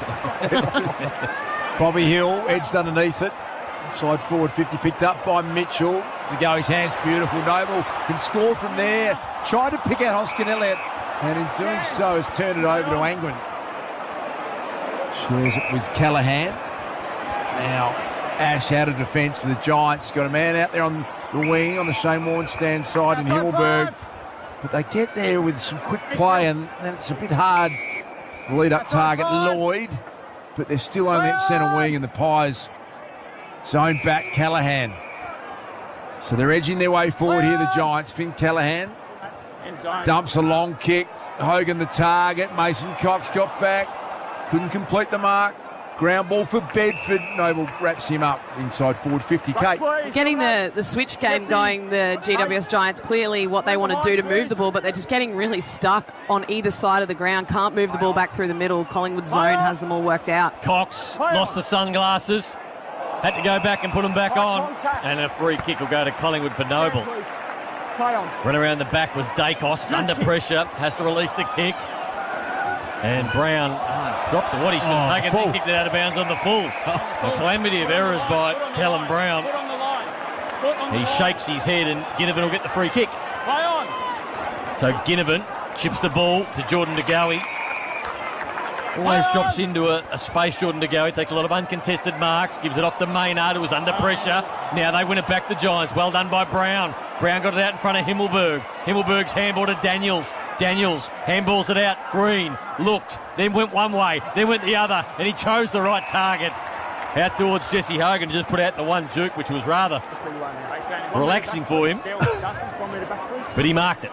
It was actually a really good kick in the end. Hogan wanted to lead up the middle of the ground, but Green saw that Darcy Moore was coming across to cut off the lead, so he put it just out to a little bit more space and drew the lead from Hogan. Really smart kick, Tom Green. 16 goals in 8 games this year, Jesse Hogan. From 30 out, 45-degree angle, kick on the way to the punt road end, and he's happy. All clear. Gets there second. And with 1:15 to go in the first quarter, the Giants 2-3-15. The Pies a 4-1-25 Beacon Trade scoreboard. It was good pressure from the Giants as the ball came out there. Their ability to continue to press forward, execute tackles. The first one was on Braden Maynard, who went the don't argue. A really nice tackle, and from there they thought their way through it really well. There was 2 Pies defenders. That kick had to be centimetre perfect, to use one of Joey's quotes. Just with Finn Callaghan, last 2 weeks averaging 25 touches, currently number 1 ranked player for the Giants, 8 disposals and a major. One of Joey's quotes. I think Dennis would be a little unhappy with that's not being accredited. Maybe where I'm going with really? this one. Okay, Dave. He might have borrowed a few from Dennis, did Joey? Yeah, might be working on something for a Sunday coming up, mate. You're allowed to borrow them as long as you give credit after you do that. Here comes... Or go with your own material. De Goey. Surging the handball out to Taylor Adams to Mitchell to Ginnivan. Haynes came flashing through. Ginnivan dropped it, picked it up. Snap and goal. Quick reply for the Pies. Jack Ginnivan kicks his first. It was Sunday afternoon football. Collingwood got 5. With 5-1-31, the Giants 2-3-15. That's all on the Triple M Beacon Trade scoreboard. Some Carlton players should ring up Jack Ginnivan and say, how do we kick a snap? Because I think he is elite when he kicks a snap. From 30 to 35, I think top 3 in the competition at snapping the football. It's automatic for him. He obviously has worked on it from a very young age, and it's natural. He's a very good exponent of the drop punt too. So you are right. The Blues boys at the minute are having some real issues. But Ginnivan playing with absolutely not a care in the world, the freedom which allows you then to not be tight and execute. Who are the other top 2, Nate? That top 3? The other top 2. Jeremy Cameron has to be in it. Jeremy Cameron would be in it. You're welcome. I won't help you again. You can go 2 by yourself. And Dustin Martin would go very close as well. Very, very good at it. Back in the middle.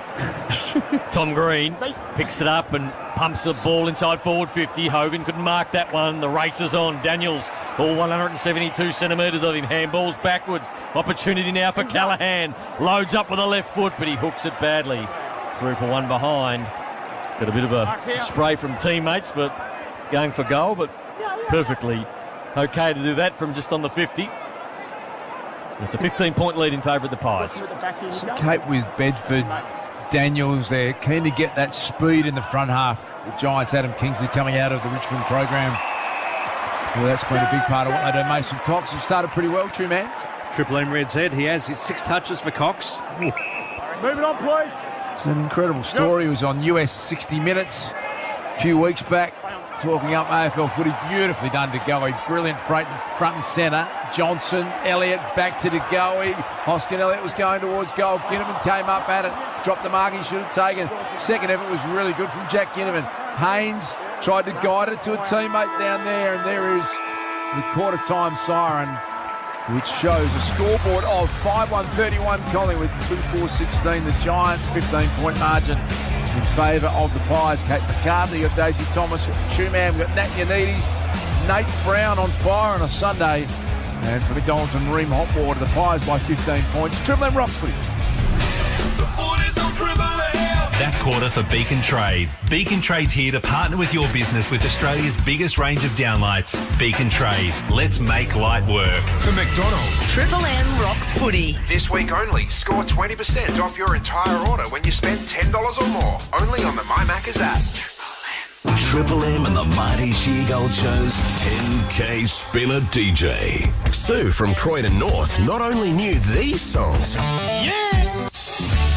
she knew the Golden Song.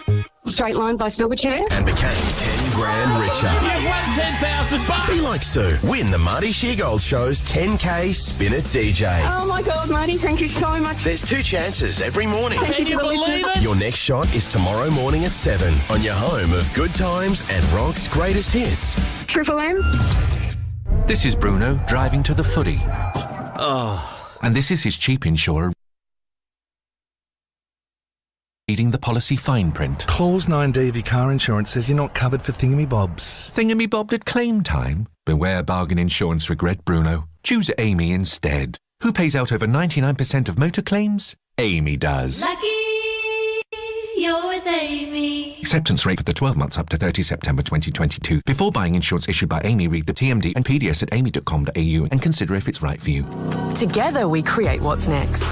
You've got the potential, we've got the know-how. So let's get started. Apply now for certificates and diplomas at RMIT. Start mid-year. Cricos 001 22A RTO 3046. They're calling the Summit the hottest new show this year. Keep climbing! An edge of your seat cliffhanger. Come on! Now, the wait is over. This is going to get wild. Tonight on Channel 9, the television event of the year. You got this! Take $1 million and split it 14 ways. 14 backpacks stuffed with cash. The Summit starts tonight at 7 on 9 and 9 Now. I did not kill Lizzie Burdett. Tom Caruso had a fight with his teenage girlfriend, Lizzie, and she was never seen again. His town is certain he's guilty of a crime, but both he and his family insist he didn't do it. You Don't Know Me. A new crime audio drama series available now on Listener. To listen, search You Don't Know Me wherever you get your podcasts. Listener. G'day guys, Matt Wright here. Now jump on board for a once-in-a-lifetime adventure. Experience a wild territory at Top End Safari Camp with me. Escape the cold this winter and head up north.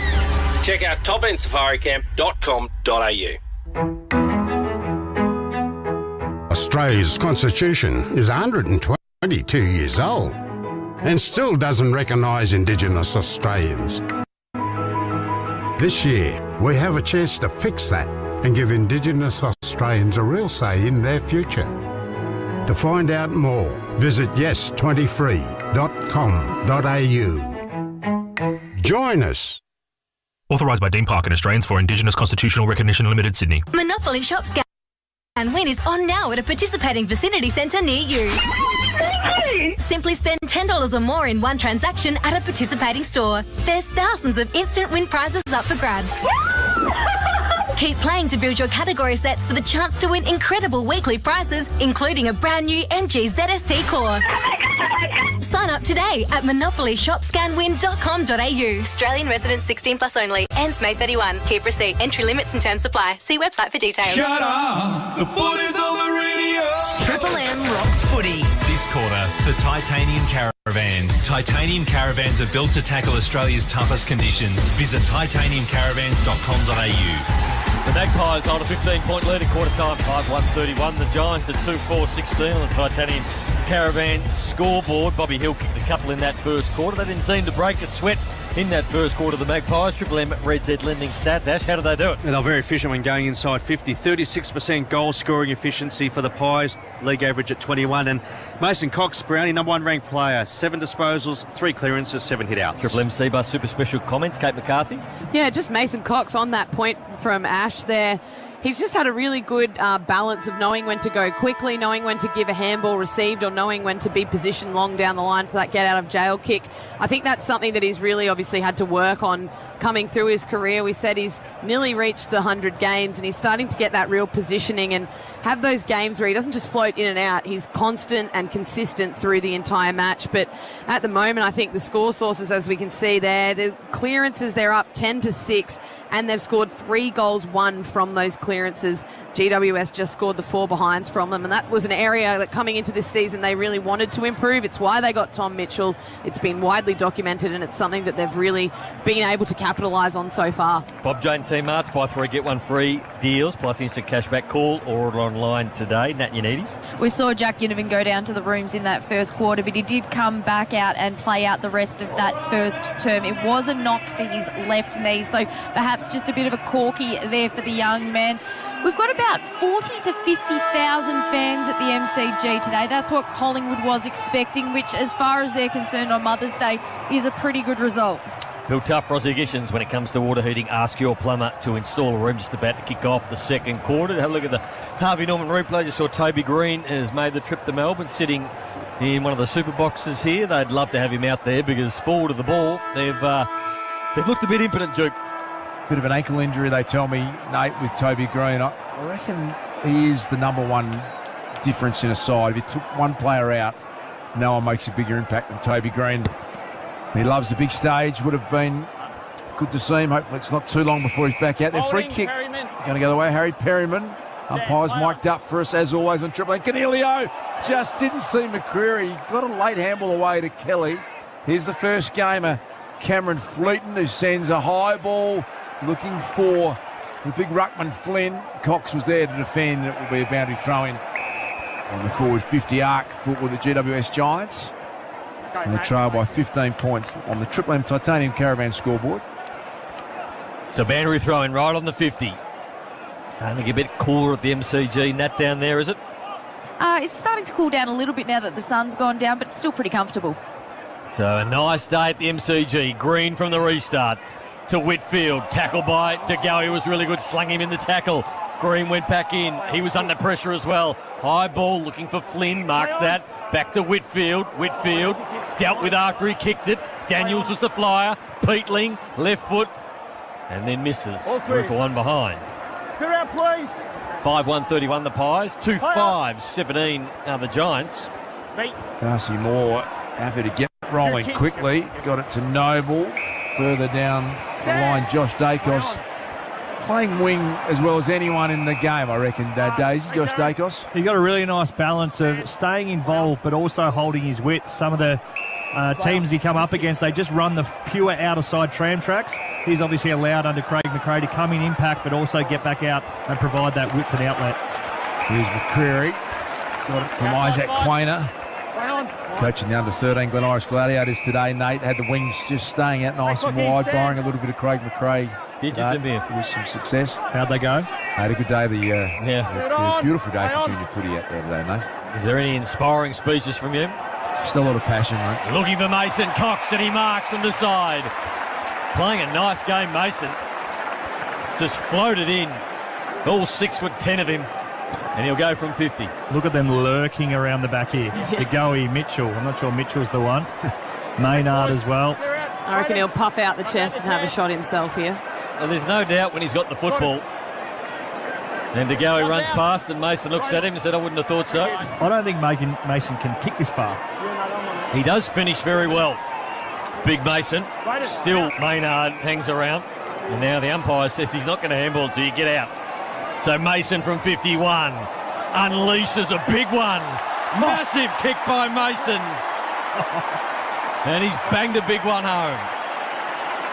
6-1-37. The Giants at 2-5-17. Titanium Caravan scoreboard. Just relying on the large levers. Didn't get a whole lot of momentum, no head of steam. Just took 3 steps and absolutely clubbed it from 50. That went over the fence. That's the biggest kick I've ever seen him do. Usually inside 30, sort of just poking them over the umpire's head. Nice mark.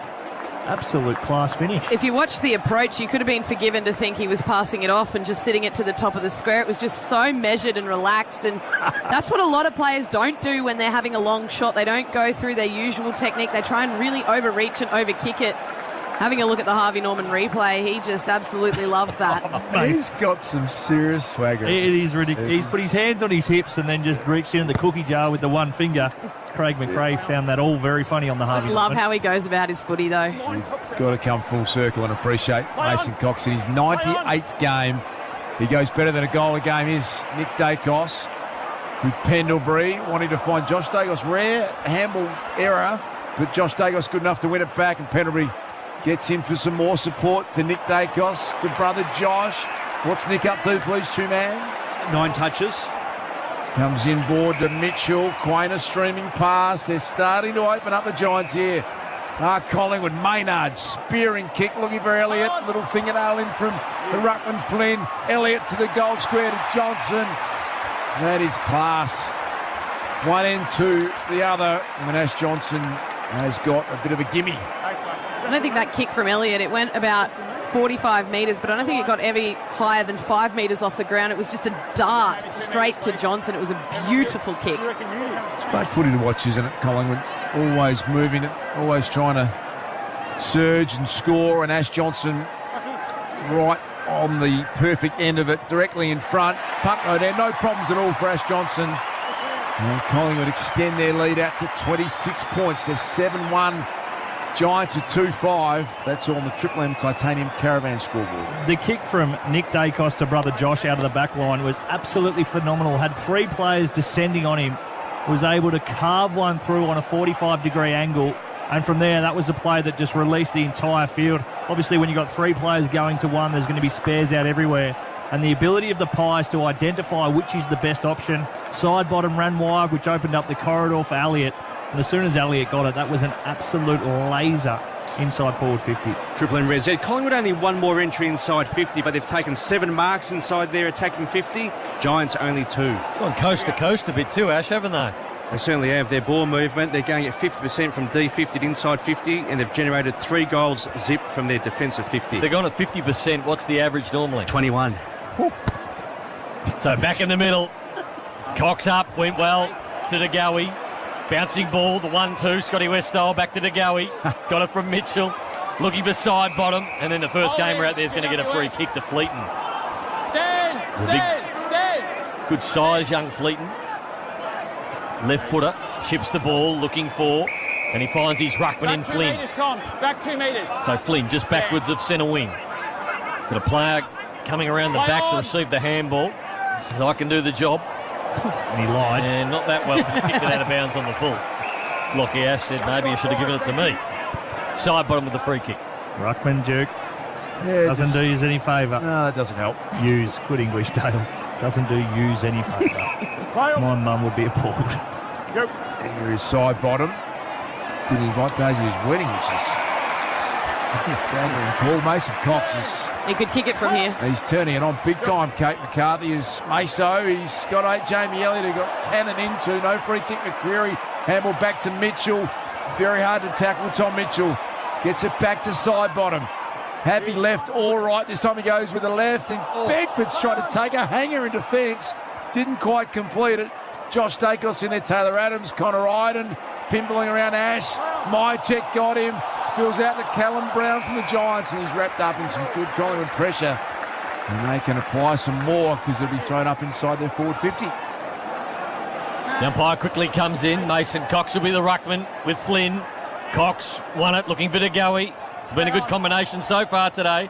Side bottom's there, but now the Giants clear. It's a high up and under ball. Maynard will sit underneath it. Good mark by Maynard. Kept his eye on it. So he's 60 from home. He says to slow down a bit. Take your time. So Maynard looking at a stacked forward half of the ground. So just kicks in hope. Mason Cox, he'll have the run and jump at it. Can't mark it. At the back, Ginnivan. Left foot across the face. Bouncing into the pocket. But it's out of bounds on the full. Side bottom. Didn't invite Daisy to his wedding. But Daisy, with his top 8 Collingwood players of all time, that I didn't have side bottom in there. So bit of a square up. Wouldn't have got him in my top 20, to be honest, mate.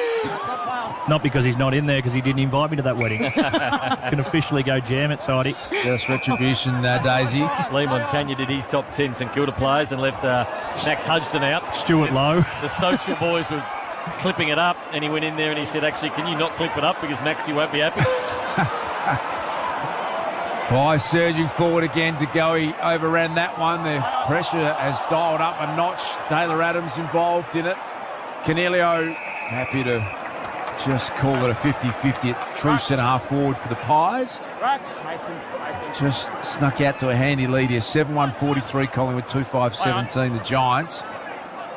They need to get rolling here, GWS, where they can find a way, but it's DeGoey who emerged out of the pack and nails another one for Collingwood.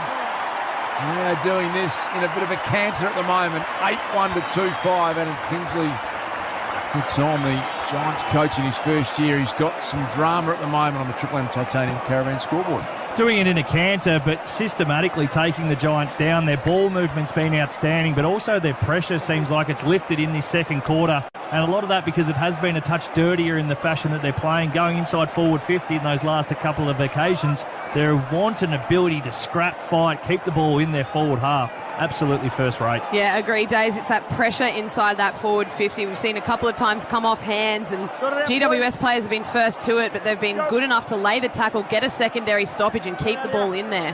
Not a lot of pressure at all from the Giants. Mason Cox having a big day, Ash. Yeah, he certainly is. Number 1 ranked player on the ground with his 10 disposals and a major. And Collingwood's pressure 220 this quarter. Giants 117. He wins the tap and he sockers it off the ground. Peatling picks it up first though. Ash tackled from the behind.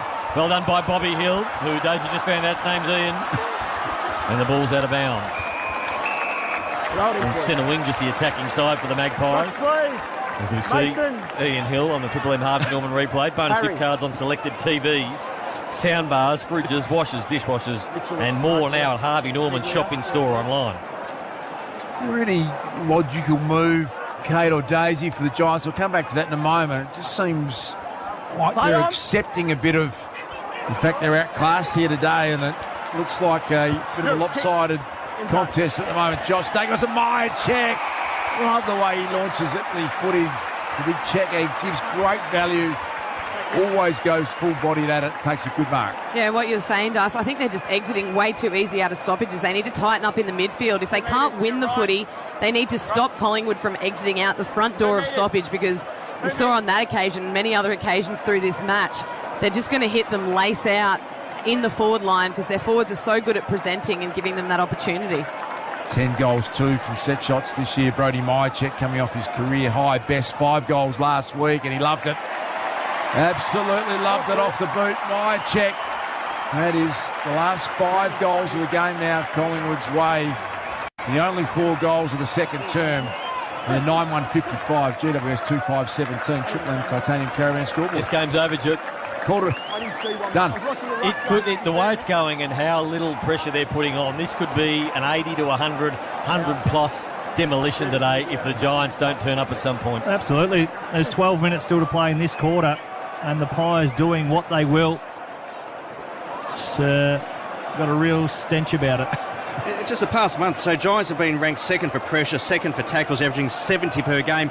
They've only laid 10 tackles today, and we're halfway in the second quarter, and their pressure is at 159. The average is 180. Last 5 goals in a row to the Magpies, and it's a 38-point lead. Not even halfway through this second term. Bounce in the middle. Johnson doing some ruck work with Himmelberg. No one won that. Canelio stepped out of traffic and he got run down by Taylor Adams holding the ball. They've been good at that to the Pies today so far. Adams chips the ball. Pendlebury runs. So just inside the centre square, Pendlebury normally does this part of the game really well and eventually finds a target.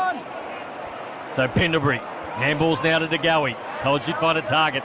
DeGoey back inside forward 50. No mark taken. Brown tried to work his way through. Now the Giants through Canelio. Handball to Whitfield. Whitfield almost dragged down as well. The ball popped out to Kelly. Kelly at half back. Looks back inboard. Nothing doing. So chips the ball towards centre wing and O'Halloran. That's better from the Giants. Good kick from O'Halloran. Opens up a chance for Himmelberg. Out the back, Hogan should mark it, and he does. They're a safe pair of hands. And Ash Johnson surprisingly back there at full back.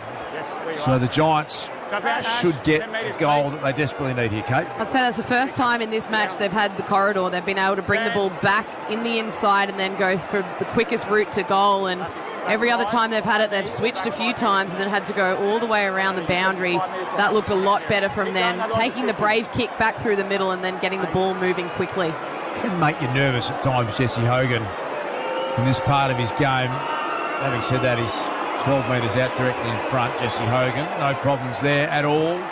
He kicks his second. The Giants have got their third goal. 3-5-23. They trail Collingwood 9-1-55. That's all the Triple M Titanium Caravan scoreboard. Titanium Caravans, they're built to tackle Australia's toughest conditions. Visit titaniumcaravans.com.au. Been spending a bit of time, Nate, on the internet, just searching a bit more into Ian Bobby Hill. Yep.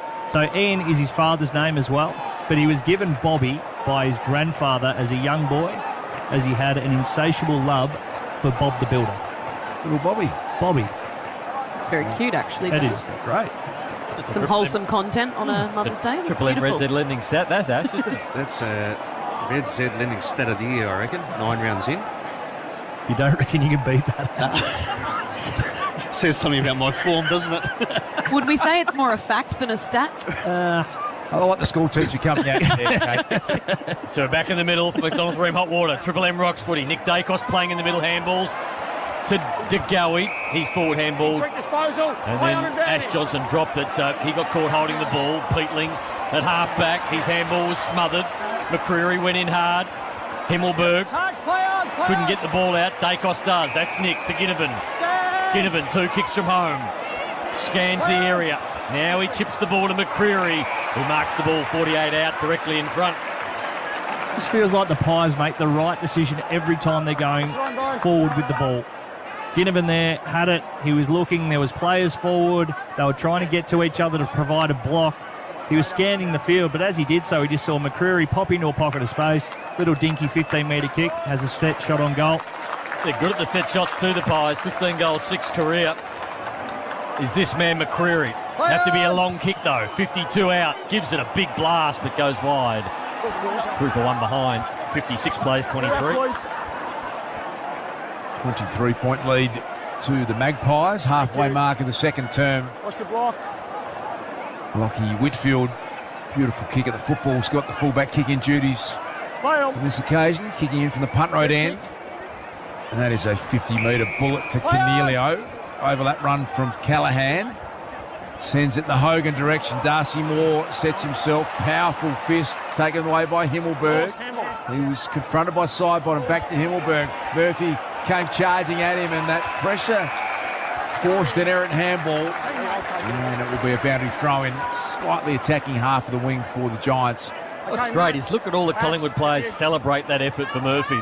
About 4 of them run over, high five. He goes back now. He's feeling good about himself. I'm going to try and do that again.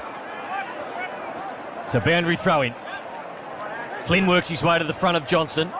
Taps it down and has to go back and rove his own tap work to Callaghan. Snaps the ball across his body to centre half forward. Oleg is there. He can mark it. Peatling. Nice handball through to Bedford. Another one over the top. They'll run in and kick an easy goal for the Giants, and Lloyd misses.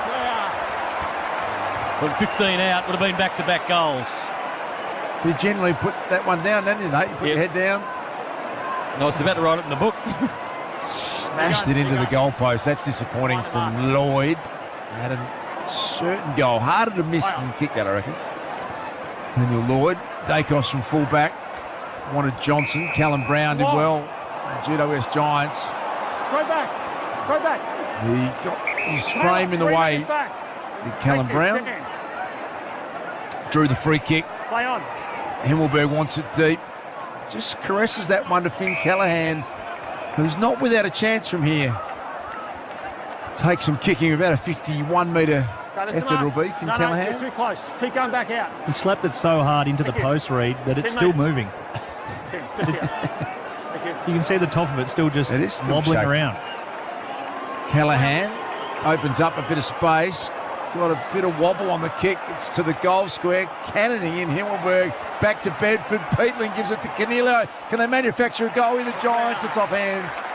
Through for a minor score. So they've had some chances of late GWS. They go to 3-7. 25. Collingwood 9-2. 56. Triple M Titanium Caravan scoreboard. Play on. So Nick Dacos to bring the ball back in. He's looking for Mason Cox up against Buckley. But at the front of the pack was Myercheck. Dropped what he should have taken. McCreary received the handball from Mitchell. Had to work his way through some traffic. Side bottom underground ball. Back to Pendlebury. Side bottom on the left. Hugs the boundary line. And that'll be a boundary throw-in.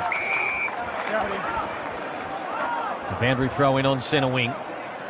Front of the benches as Crisp comes off. DeGoey comes on. Nice spot to come on for a clearance.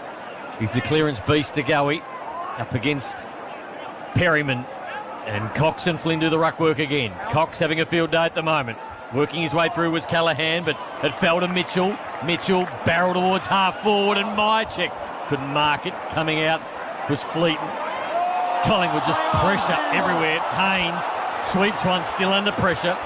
But now they get the footy out. It's a long ball towards centre wing. Looking for Lloyd. Elevates himself. Can't mark it. Noble's the first one back there. Good enough to get past a couple of tacklers, Johnny Noble, and he works it back again. Try to find Dacos. Coming the other way, Kelly. Can the Giants get another one here and get some momentum? Bedford with the overlap run. Back to Kelly. Flicks it to Perryman. Canelio the next link in the chain. Mason Cox with some speed. Nearly ran him down. Extraordinary scenes. Hogan, side bottom, good to get involved. Peatling. And still side bottom, all class, shares it with Murphy. High ball, McCreary took care of Ash unfairly. What do we make of that one, Kate and Daisy, first glance? Just good body work, it looked like from up here. Yeah, read the flight of the ball, was carrying over the pack and just kind of leant into his opponent and used his body well. And the Giants having a nice little patch here. Now Peatling, low ball, and it's a good one too. And he finds O'Halloran. 45 out, 45 to Grangle, and the boos go around from the Collingwood crowd. We're going to look at it on the Harvey Norman replay. It did seem like it was just some good body work. This is something else Big Meso's brought to AFL football. He loves the jack in the box on the mark, Nate. There he goes. Sits down and then... The old peekaboo. I don't think it's tricked anyone. So Mason just crouching down at the moment as O'Halloran crosses the field. There he is. He jumps up and O'Halloran kicks it over his head and misses. Still for one behind. I like a bit of theatrics though. Well done, Mason. Geez, it would have been interesting to see the celebration if he did get that chase down tackle on Cornelio. Cornelio had the presence of mind just to get rid of it in time, but didn't he show a turn of foot then to run him down? Extraordinary athleticism, Big Meso. It's 11 scoring shots apiece, but Giants 3-8, 9-2 Collingwood. camped at half forward here for the GWS Giants. Tom Green. The handball was intended for Whitfield. De Goey just too strong and too powerful. Got it to Adams. Back to De Goey. Floats the kick inside forward 50. It wasn't ideal for Hoskin Elliott. Callum Brown's coughed it up though. Chance now for Josh Dacos. Look how elusive he is. Taylor Adams picked it up off his toes, partially smothered. Still pinballing around forward 50 for Collingwood. Bobby Hill gets involved. And he traps it about 35 metres out. And often see Jordan De Goey butcher the footy like that. Almost had too much time. So Razor Ray elevates it. Mason Cox tried to get it down to De Goey. He pushed his way through, bouncing ball. Johnson lays the tackle. And it's high. So a free kick will go to Josh Kelly in the back pocket. Taylor! So Taylor, Adams is told to come back and then stand on the mark. Just took a while to get up. He looked a bit ginger. And Josh Kelly runs from the back pocket. Unleashes. Darcy Moore at the front of the pack. Smacked it down. Mason Cox handballed off to Dacos. To the other Dacos. Back to the Nick Dacos. Back inside forward 50. Bobby Hill went early. And now Taylor Adams has kicked the goal, but Bobby Hill's given away a free kick. Not sure if that's completely unrealistic. If Haynes hadn't got back there and provided the spoil, he would have had a pretty good look at that Bobby Hill. He did jump in round 7, though. That is correct. And we're still waiting for him to come down. Stay, Bobby! I do like his exuberance, though. Hard! You kick. Short one finds Tom Green. What's he had, please, Two-Man? He's had 17 touches and 3 clearances. Magnet that he is. Callahan's kick has been well handled by Himmelberg. Goes a little toe poker forward of 50. Perryman applied some pressure on Murphy. Bedford with some speed and skill gets it back in the direction of Lloyd. Josh Dacos nailed him in the tackle. And that was a fair decision. You can hear what the Collingwood fans think. They applaud Josh Dacos' effort. 9-2-56 Collingwood, 3-8-26 GWS. That's all in the Triple M Titanium Caravan scoreboard. What are the tackles in this quarter, please, if you could, Ash? 19-2 Collingwood's way. That may eclipse the Ian Hill history lesson, Daisy. I love when Ash has got a good stat. Yeah. Jeez. So the Giants have played 2 tackles this entire quarter. Yes, unheard of. Same amount of scoring shots at the moment, 11 apiece. Collingwood in control though. Noble, short ball, and he finds Tom Mitchell. Mitchell just forward of centre wing. Choice Hotels around the grounds, Ash. Choice Hotels. We've got a massive game on Friday night. Melbourne v Port Adelaide. Mitchell looking for Cox. Got it at the back. Whitfield. His handball went to Ash. Ash got it to foot. O'Halloran couldn't take it. Now comes De Goey again. Tom Mitchell looking for side bottom. Side bottom, that's a really good handball to Markov. Markov to the top of the square. Looking for Johnson. Might check at the back. Bouncing ball. Hoskin Elliott misses. 3 for 1 behind. 57 plays 26. Just over 3 minutes remaining in this first half here at the MCG final match of round 9. The Pies in control. Here is the number 1 pick, Aaron Cadman, competing for that one. Bedford slaps it down to Peatling. A little awkward one for him to pick up, and he has a couple of fumbles. Cadman committed his body beautifully there. What a great sign that is. Crack Daisy's had his strides taken off, and that's it. He got his pants pulled down, literally. Pushed Murphy down for doing it, and a free kick against. They're not allowed to pull their pants down. We'll get a fine for that, Murphy. Is that a new thing, is it? Not overly new. I think I caught 1,500 once. For a dacking? Yeah. Who'd you dack, Days? Can't remember the player, but I did about 5 times in the goal squirt. Darcy Moore to Noble. Johnson looks like he's got an issue coming off the ground. We'll get down to Nat in a minute. The ball spreads wide to Oleg. Markov. Short ball finds Josh Dacos, so they're working their way around the Shane Warne stand. Dacos. Markov kept running. Pumps the ball inside forward 50. McCreary at the back with a flyer. He elected to stay down, and the ball's out of bounds. So, I'll head down to Nat Yanides down on the boundary. Ash Johnson has just come off the ground and attended to by the trainers. Yeah, the trainers are just having a look at his ankle. Might have copped a knock while he was down in the forward pocket. So we'll keep an eye on him. We'll let you know if he goes down to the rooms. Thank you, Nat. Bob Jane team arts. Giants defending earnestly back there. Josh Dacos heard the voice of Pendlebury. That's where he went. Now Noble involved. Jamie Elliott has got them stacked up on the edge of forward 50. He wanted Markov. Maynard gets it and then gives it back to Markov. Now McCreary still on the edge of forward 50. They've got numbers everywhere. Collingwood. Isaac Quaynor has taken a mark, and he is a big kick. Quaynor. Move it on. Play on. And a little think about his next move. Myercheck on a strong lead. Play on. Callahan did well to get back. Myercheck, they don't argue. And then pretty good effort. Just missed to the near side, but found some space. So Collingwood extend their lead. They go to 9-5-59. Giants 3-8-26. That is all on the Triple M Titanium Caravan scoreboard. Minute and a half to go in the first half. Collingwood, comfortable lead. Whitfield to do the kicking in. What are the big ball numbers so far, Rash? Triple M Red Z Lending. DeGoey, 20 disposals and 5 clearances and a major. Nick Dacos, 19. Mitchell, 19. And Cornelio, 19. What about this man, Mason Cox on cue, takes the mark? He's the number 1 ranked player. 13 disposals, throwing 6 marks and a major. Career high for Mason, what is? Yeah, career high, 21 disposals. That's higher than I thought it'd be. His short ball finds Markov. Having a good game. Points towards the pocket, says that's where I'm going, and that's where he kicks it. Myercheck will be the flyer. Can't mark it. Ball good at the back. Whitfield, handball to Green. Green another one to Ash. Almost ran down. Perryman back out to Iden. Iden another one. Callahan in the back pocket. That's a good left foot ball to Himmelberg. Himmelberg stands up under pressure and marks it at half back. Cornelio just nudging his way through the corridor. Himmelberg, if he wanted to be bold. Only 45 seconds left. Sold some nice candy to Noble. And down the line, good mark by Daniels. Stand.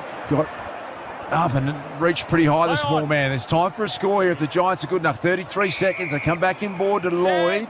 Play on. Called to play on Lloyd. Long searching kick inside forward 50. Hogan went up. Darcy Moore and Markov are in the defensive back position. And they have been able to clear this one to Scotty Pendlebury. So 10 seconds to go in the first half. You wouldn't think the Pies could go from end to end here and score. Outside 5. Well, they have done it a few times in this first half, but Darcy Moore just slows the ball down.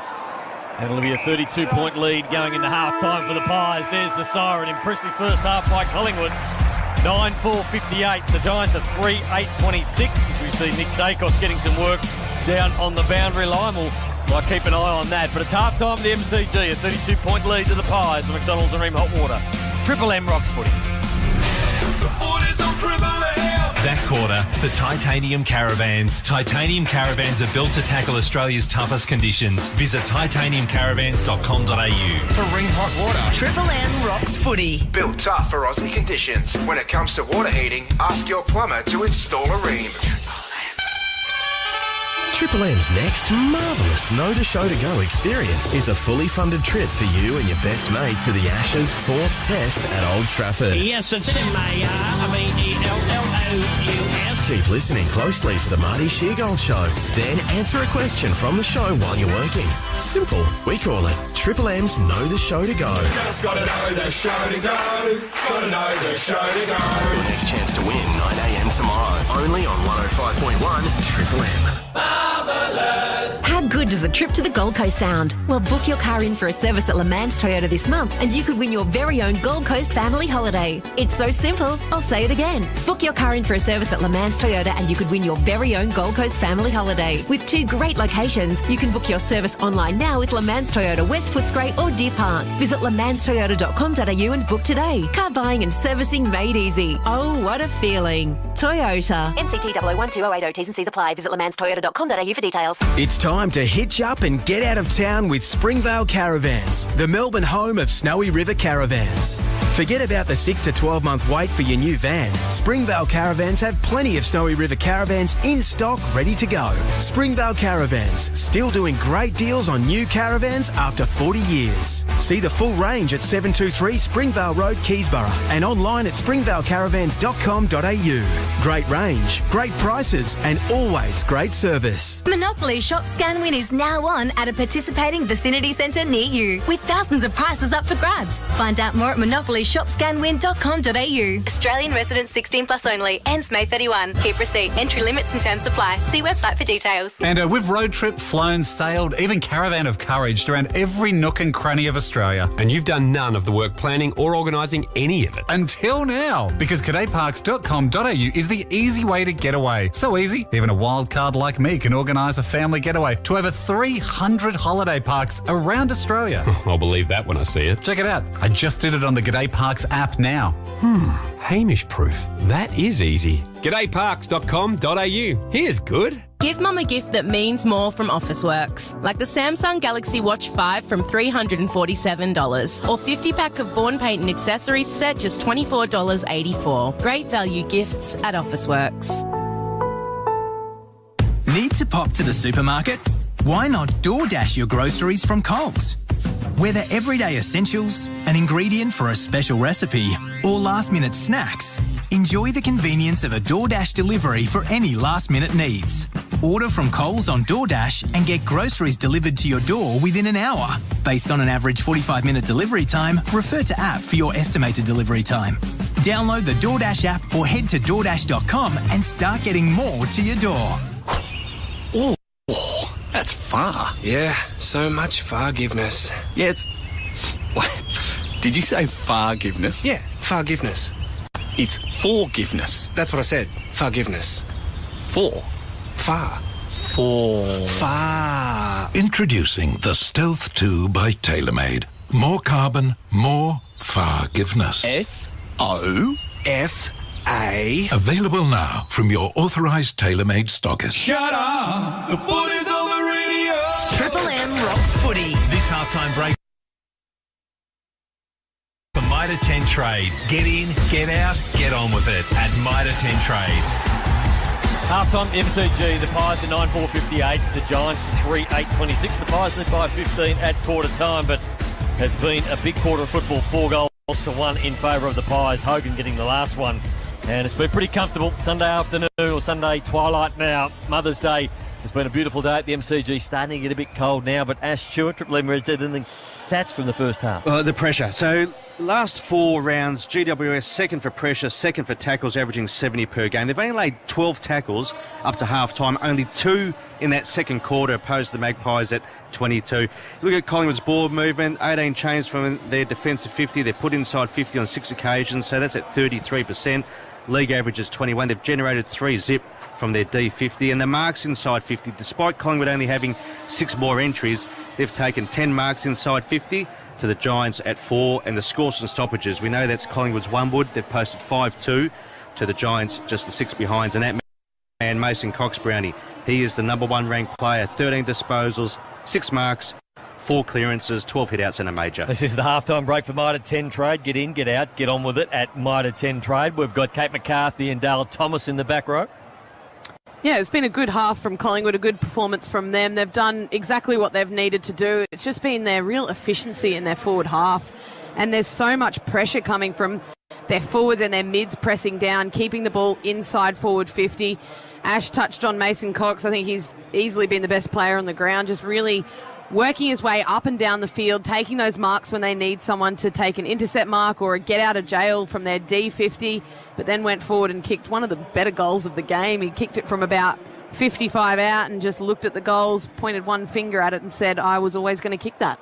Of his 100 and odd goals, I think it's a touch more. Only 5 of them have come from outside 50, so that's why we weren't overly confident in his ability, something that he's a lot more sure of, you would say, and he went back and duly dobbed it. But just the decision-making, we know that the Pies generally are good, but when the opposition isn't applying any pressure, it just becomes so evident. Those lack of tackles, the lack of pressure the Giants have applied throughout this first half of footy. At times it's almost looked like a training drill sort of stuff from the Pies there. Ease in which they're transferring it from the back line, slice and dice through the midfield, overlap handball, choose an option, 1 of 3 inside forward 50, it all being the right one, but the lack of pressure, I'm sure, is helping that look a lot better than what it probably would be. The reason the Giants haven't laid many tackles is because instead of pressing up to take the ball carrier, they're all just sort of hanging back and trying to put pressure on them by putting their arms up in the air rather than just going, taking the person to ground, because there's been that many times where De Goey, where Elliott, where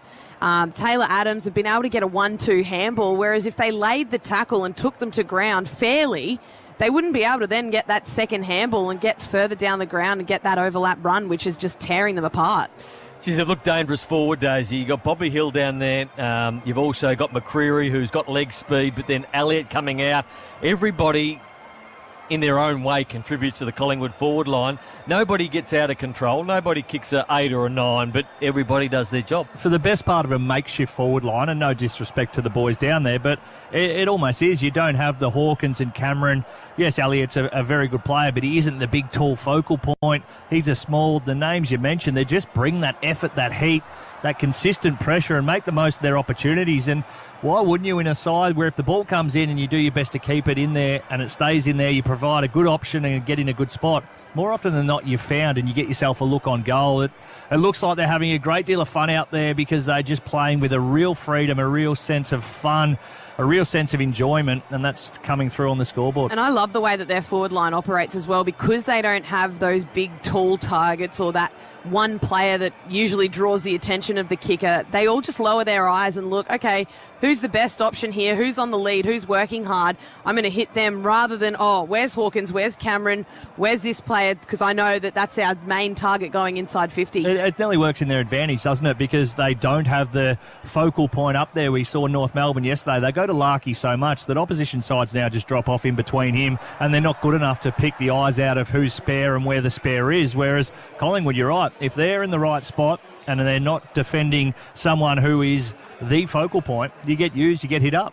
What's Adam Kingsley look for as a positive in that first half that he can bring into the second half? I think they got the entries. They got the ball forward when they needed to. They obviously were a bit inaccurate going forward, so 3 goals, 8, but their method worked. They got it forward. They got the field position they needed to, but I don't think he'd be too happy with their pressure. I mean, 2 tackles in a quarter where the team is probably running over the top of you. There's no reason for that. There's no reason they shouldn't have laid more than 2 tackles.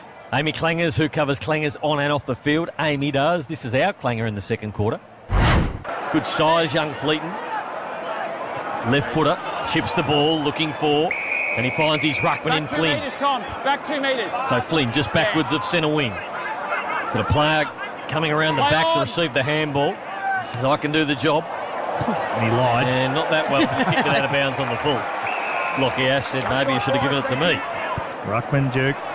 Doesn't do you any favour. No, that doesn't help. Use. Good English, Dale. Doesn't do use any favour. My mum would be appalled. Bit of third person work. Oh, look, every now and then I sort of go back to the bogan from drawing. Mum, a school teacher, always picking me up on using the language correctly, and use is one that she just despises. And as soon as I said it, I knew she'd be ringing my head, and for whatever reason, I just decided to have my in-head discussion on air. Yeah, use, that's a deal breaker for me. If someone says use, done. So sorry, Dave. I'll see myself out. Choice Hotels around the grounds. Whatever your reason for travelling, you'll get the lowest prices guaranteed when you book direct at choicehotels.com. So go ahead, book it. Ash, there was a game earlier today, and Adelaide were outstanding. Just give us a top-level, high numbers and best goal scorers. Well, the scoreline, Brownie, 19-7, 121, the Crows. Remember, this is against the number 1 ranked defence in the Saints. St Kilda 10-9, 69, so the margin was 52 points. Taylor Walker, he nailed 5 majors for the Crows, and just some leading ball winners, 33 to Dawson, along with 6 clearances. Smith with 32, Miller with 26. And for the Saints, 30 to Brad Crouch, 25 to Clark, and Higgins, he chipped in with 3 majors. This is a half-time break for Mitre 10 Trade. Get in, get out, get on with it at Mitre 10 Trade. The Pies are leading by 32 points. McDonald's Ream Hot Water, Triple M, Rock Footy. That halftime break for Mitre 10 Trade. Get in, get out, get on with it at Mitre 10 Trade. For Ream Hot Water and McDonald's, Triple M rocks footy. It can be bloody hard dragging yourself out of bed some days. We agree. That's why Triple M has this guy revving things up from 6 for brekkie. Kneel down and put your Hessian shirt on and then I whip you with the travel strap. The Marty Sheargold Show, starring Marty. He's your old school funny bastard. The Gold Coast is just an absolute shambles. They should burn it down. And he does not care who he offends. Well, you should wee with your pants up, not down around your ankles. Kick your day in with a grin. The Marty Sheargold Show for breakfast. Weekdays from 6 to 9 a.m. on Melbourne's 105.1 Triple M. With Trade Institute of Victoria's remote learning, study building and construction from the comfort of your own home. Learn from home in TIV's virtual classrooms. Whether you're upskilling or going for a complete career change, TIV will support you every step of the way. Government funding available for eligible applicants. Apply online. Learn now and build your future faster with TIV. RTO number 21920. At Coles, you'll find a great range of Mother's Day gift ideas to treat Mum. Like half-price box chocolates, including Cadbury Roses box chocolate 450 gram, now just $8. That's half price and only at Coles. Offer ends Tuesday. Oh, that's far. Yeah, so much forgiveness. Yeah, it's... What? Did you say forgiveness? Yeah, forgiveness. It's forgiveness. That's what I said. Forgiveness. For? Far. For? Far. Introducing the Stealth 2 by TaylorMade. More carbon, more forgiveness. F-O-F-A. Available now from your authorised TaylorMade stockist. Iceberg lettuce, $11.99. Inflation has hit 7.8%. Interest rates have increased by another 0.25%. Let's focus on the number one. One is powerful. One act of kindness can produce a flood of joyful tears. And $1 means 2 meals for someone doing it tough. Donate at foodbank.org.au. $1 donated is 2 meals created. Ram Truck's Red Hot DS 1500 run out with a red hot 3.99% finance rate ends June 30. Stock is limited, so see your Ram dealer today. T's and C's apply. Approved ABN applicants of Ram Trucks finance only. What about cleaners? Yep. Mechanics? Builders? Oh, yeah. Whatever hard work you do, Cbus are making your money work as hard as you. Power workers? Yep. Factory workers? What about truckies? What do you think? Cbus Super, making hard work pay off. To consider if Cbus is right for you, go to cbussuper.com.au for a PDS and TMD. Past performance is not a reliable indicator of future performance. Investing in Australia's largest fleet of electric delivery vehicles? That's the goods. Powering our network with 100% renewable electricity by 2025. That's the goods. Making our packaging more sustainable by using recycled materials. That's the goods. Australia Post is delivering the goods by putting environmental sustainability at the heart of our business, targeting net zero by 2050. It's another way we're delivering for Australia at Australia Post. Shut up! The foot is on the radio! Triple M rocks footy. This quarter for Beacon Trade. Beacon Trade's here to partner with your business with Australia's biggest range of downlights. Beacon Trade. Let's make light work. The Pies led by 15 points at quarter time and they lead by 32. This is the half-time break for Mitre 10 Trade. We've got Daisy, we've got Kate McCarthy in the back row. And Ash, just give us a... just turn around Ashes in there for the Triple M Red Z lending stats. I thought I might go a long session of the stats there, Duke, but turned around and poor old Ash wasn't there. He was working on the spar. In his 21st year, he's just taking the piss, Ash, isn't he? He just has not recovered from gather round. It's really got a hold of him, and it's not going back. But some of the big numbers, Brownie. He tried to go out with Barry Denner, and that's a mistake. That is a mistake. The Pies have scored 2 goals straight from their kick-ins, so a source that I think you go at about 0.1% at historically. So they've kicked 2 goals there. That's obviously well up on the norm. In terms of the free kicks, the Pies have won 3, the Giants only 2 from the ruck. Post-clearance, tackles 1-1 to Collingwood and GWS. The umpires, Lee Hawson has played 4 free kicks to the Pies and only 1 to the GWS. That's the biggest discrepancy there. Jeez, I'm glad we got into that now, the Triple M Red Z lending. One person who is doing their job, though, is Nat Yanidis down on the boundary. Yeah, I don't know if I'd go that far, but let's go with it for now. We were keeping an eye on Ash Johnson, who limped off the ground towards the end of that half. He looks like he hurt his ankle in a marking contest.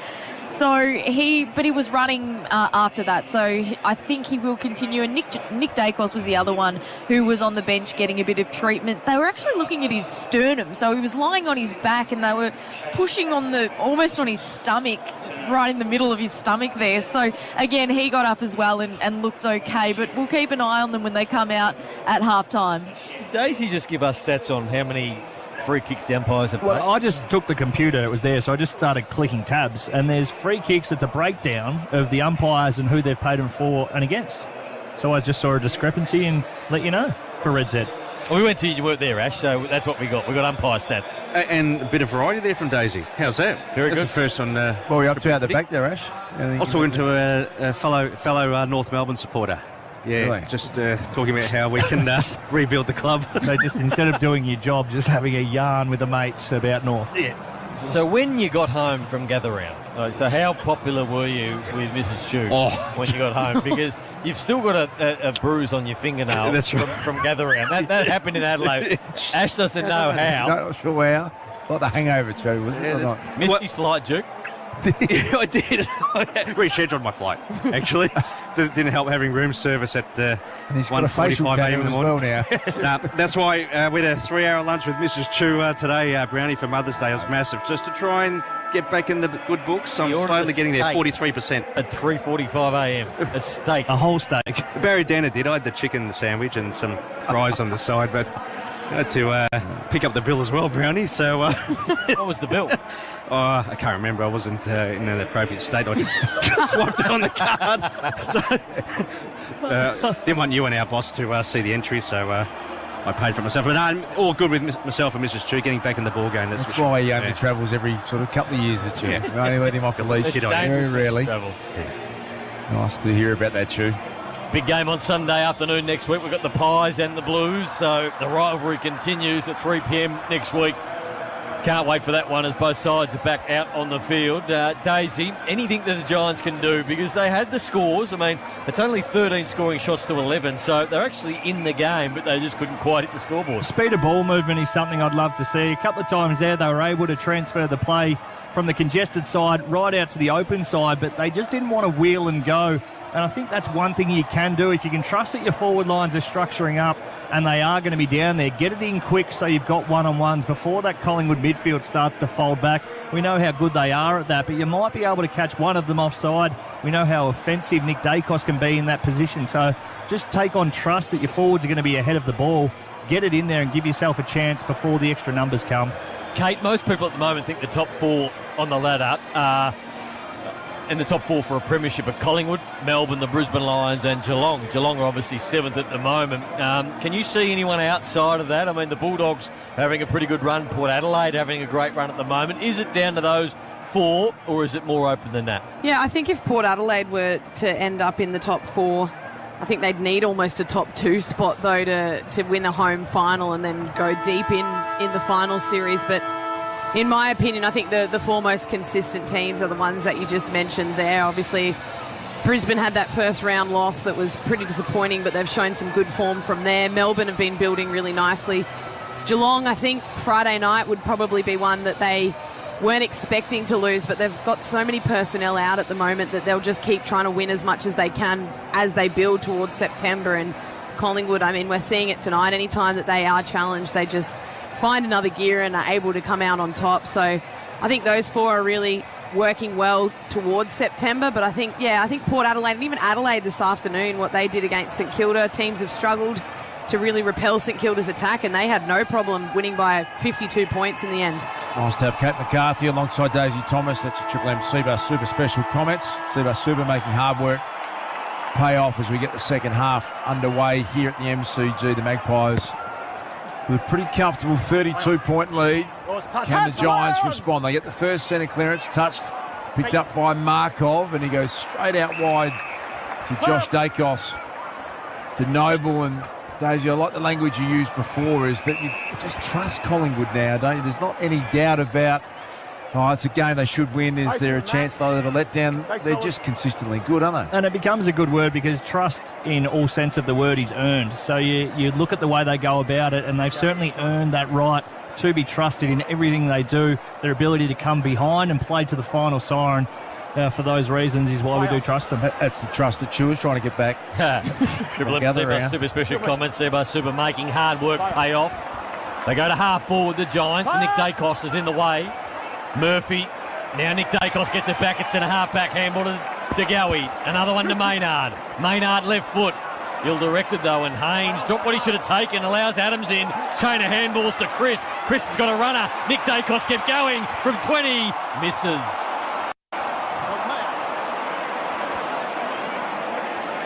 We'll almost put that in the book as well. 59 plays 26. He can't believe he missed that. Having a look at the Harvey Norman replay, he ended up getting the possession on the top of 50 days. He had the 2 possessions at the top of 50 and just, instead of watching the chain unfold, thought he was a chance to get involved again, and he did, and he ran to 25 and gassed it. Whitfield. Nearly been goal of the year. Punches it out wide to Hogan, out to come to half back to meet the footy. Probably a big call considering what Ashcroft did, but it was a pretty good goal. It takes some beating, that goal from Will Ashcroft, isn't it? It was just ridiculous. Extraordinary effort. Noble intercept mark over the head of Bedford, who looks back at Jesse Hogan and trying to wonder why it was kicked there in the first place. Just looks a little comfortable here for Collingwood to go. He crafts a nice kick. That took a bit of skill in that one. It was like a lob wedge over the head of Ash. Short one on to Taylor Adams. There's movement everywhere. DeGoey flying past for a handball. That's ignored. Now Adams taking a little bit of time. Nick Dacos just wants the footy every single time. And it's filthy when he turns around and doesn't come his way. Mark taken back there by Buckley for GWS. He missed an easy one on the run against the Brisbane Lions on a Thursday night from about 15 days. Maybe that spot at 15's his only kryptonite. That's the chink. Well, let's try and exploit that as an opposition club. Just getting 15 metres out from goal. So Haynes to half forward, looking for Daniels. Daniels can't mark it. Fisted away by Maynard. Maynard just looking for someone to fight. And the ball's out of bounds. Himmelberg, he's quiet, Ash. Has hit the scoreboard, just the 9 touches. So boundary throw in as he gets up, rubbing his head, Himmelberg, and we'll see why. The knee from Murphy accidentally hit him in the back of the head. Play on. And Mason Cox picked the footy up one-handed. His handball missed side bottom. Now it falls to O'Halloran. Right foot step across the body's a really good effort by O'Halloran from 45, and the Giants strike first. 32 plays 59. He got some good purchase on that, didn't he? He was on the run, snapped around the body from 45. Distance was not an issue. That was a huge kick from him, but probably could have been awarded kicking in danger there. I think DeGoey had his head over the footy and Giants player scrubbed it off the ground. Doesn't matter now. It was put down as a goal, but it was a beautiful kick from O'Halloran. Tom Mitchell was the man trying to get in there and farm the ball out. O'Halloran got the separation as Nick Dacos had tried to spread. You can see there on the Harvey Norman. He went one way, O'Halloran went the other. That's how you can exploit the young kid. I get the sense Adam Kingsley will be pretty disappointed with what his team has served up here so far. Hopefully, from a Giants point of view, they can build something on the back of that goal from O'Halloran. Margin is 27 points. Early stages, second half. Good tackle.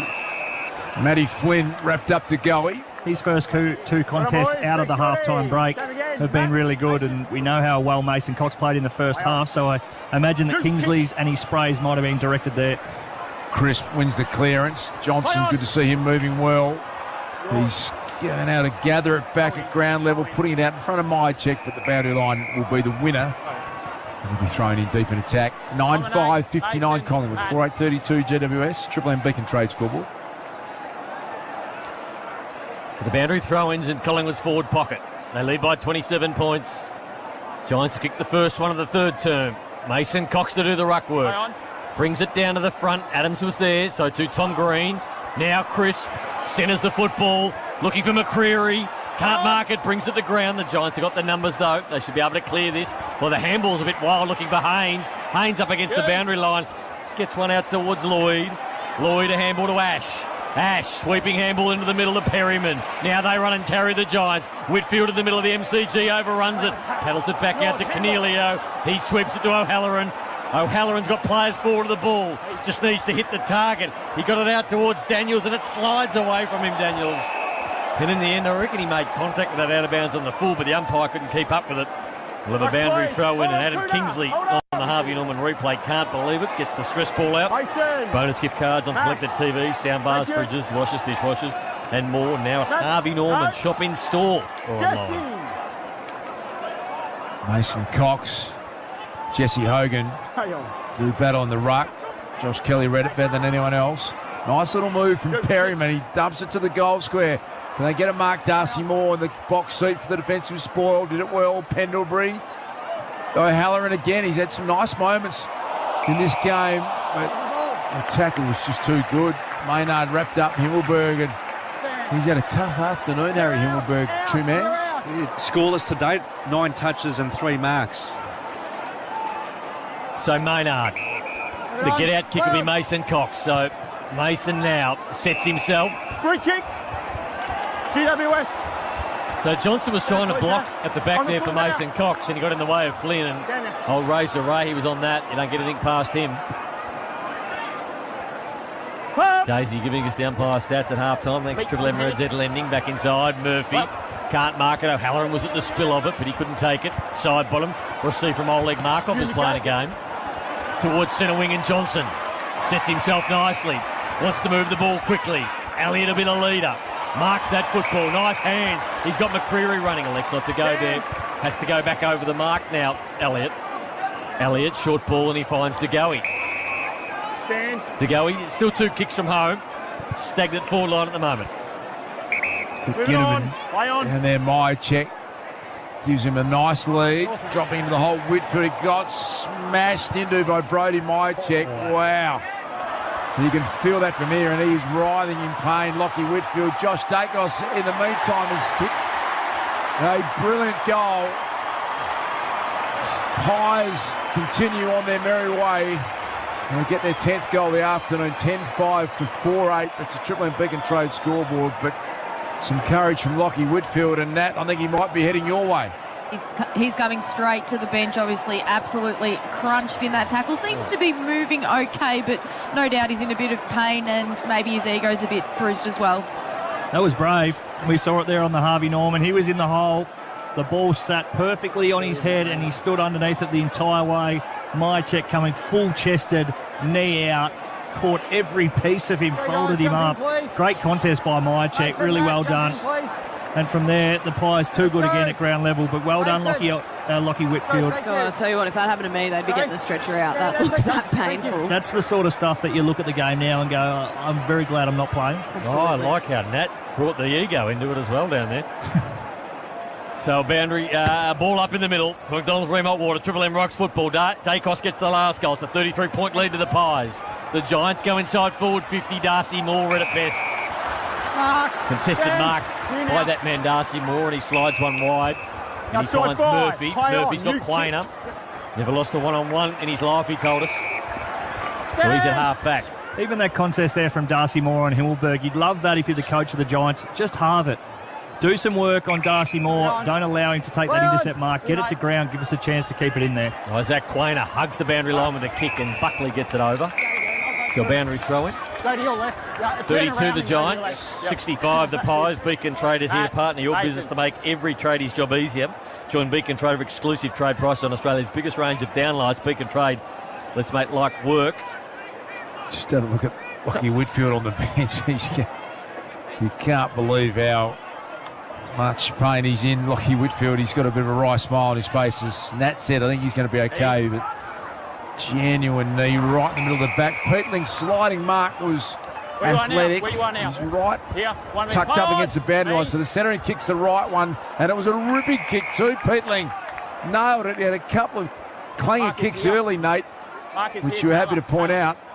And Lockie Ash is the beneficiary now. He can shoot from about 45 metres. It's a dangerous kick against Collingwood. It was a dangerous kick against anyone. Had to be centimetre perfect, and it was, but geez, if that goes to Collingwood, they rebound down the other end and kick a goal on you. Chance for Ash. Collingwood fans doing their best to make it uncomfortable for him. Lockie Ash kicked it beautifully. So they get their second goal of the quarter, the Giants. 2-1 so far in the third term. Collingwood at 10-5-65. The Giants move to 5-8-38. That's all on the Triple M Beacon Trade scoreboard. Beacon Trade here to partner with your business with Australia's biggest range of downlights. Beacon Trade, let's make light work. Two-man Matt Flynn looks like he started this quarter really well. I think he's got a few clearances out of the middle for them. Yeah, spot on, Kate. 4 contested possessions, but throw in 3 clearances and a couple out of the middle, and he's put inside 50 on 4 occasions as well. Yeah, well, he needed to stand up. We obviously knew Mason Cox this first half. He was playing really well, so he's obviously gone back to the kit bag and had a look at himself and made sure that he started this third term with strong clearance work as well. So Johnson do the ruck work against Flynn. Perfect night at the MCG, perfect bounce. Johnson was up high, but Flynn fended him off and then handballed it backwards to Canelio. Canelio down a half forward. Touch. Play on's called the umpire. Mitchell was at the front of the pack. The Dacos ran around one. Swept the handball to his brother. He goes wider towards Noble. Fumbled, had enough time to go back and get it. Back to Josh Dacos. He's got side bottom all on his own on centre wing. Good slicing kick to side bottom. Outside 5. Works his way into the middle of the MCG. McCreary offers up a lead. Side bottom pretty much every player, bar Darcy Moore ahead of him. Short ball finds Mitchell. Mitchell back to where it came from. So Noble. Does he take them on out there? He doesn't. Goes back over the mark. Just John Noble. Looks to where to go. Lead offered by Johnson. Goes over his head into the pocket. Myercheck was a target. Free kick picked out by the umpire. And it's going to go to Brody Myercheck. Always crashes hard at the ball, Duke. And sometimes you're going to get a push in the back. I love Brody Myercheck. You got to admire the way he goes about it with the skill set he's blessed with, and that in the nicest way possible. He just gets the absolute best out of himself week in, week out, a genuine tryer. To kick 5 goals last week. Career best against the Sydney Swans. 11-2 from set shots this year. Brody Myercheck makes that 12-2. Pies answer back, and they're 33 points in front. 2 for Myercheck. Needed to find a little bit there, the Pies, after it looking like it was going to get pretty one-sided pretty quickly in this one. The Giants have come out after the main break and been pretty good. We get a look at it there on the Harvey Norman. Buckley, no real need to do that. Not sure it was 100% a free kick, but just could have used the body earlier rather than waiting for Myercheck to jump. Umpire paid the free kick. He's a very early celebrator too, Myercheck. As soon as it hits the slipper, you know if he's kicked it or he's missed it. So Myercheck, he's led their goal kicking. That's Collingwood's goal kicking previous 4 seasons. So it's 19, 20, 21, 22, and he's currently leading their goal kicking table this year with 21 majors. Two-man, 3 of those years that he has led the goal kicking, he's actually been on the rookie list, Brody Myercheck. So how much value has he given bargain basement selection who delivers, as Daisy just said, week in, week out? O'Halloran's been one of the Giants' more capable players out there this afternoon. Nice work from Angwin. Back to O'Halloran. Surges it forward to Hogan, who tried to flick it out to Daniels, but Darcy Moore resolute back there in defence. Clearing kick in the direction of Himmelberg, who took a good mark, launched at it. Spearing kick, pretty good to Hogan, and they are good hands. When he gets a chance, Kate, they're as good a Dukes as you see. Yeah, and because he takes it so far out in front, it's almost impossible for a defender to get the arms around and spoil legally. Really great take from him. On a hard lead as well, not very easy to do. Sticky hands, aren't they, Jesse Hogan? So this is really positive for the Giants, taking his time, Jesse. Already got a couple. No real angle to contend with. About a 35-metre kick. Punt road end to the MCG. Jesse Hogan's got 3 goals. And they are hanging in there, GWS. 6-8 they move to. Collingwood are 11-5, 71, 6-8, 44 the Giants. That's all on the Triple M Beacon Trade scoreboard. A bit quicker once they won it back. It was a nice setup from Himmelberg, who found himself spare outside forward 50. But just the speed of ball movement. As soon as he marked it, he didn't go back slowly. He went around the man on the mark, which was Bobby Hill, with a low penetrating ball. We see there Markov, Maynard trying to get back into the hole to cover the space where Jesse Hogan wanted to lead, but the speed didn't allow that to happen. 4 of the last 6 goals the Giants have kicked. Jesse Hogan has 3. And it's around 27 points. What was the game high, Ash? Triple M Red said game high 38 points to the Pies, 11 into the second.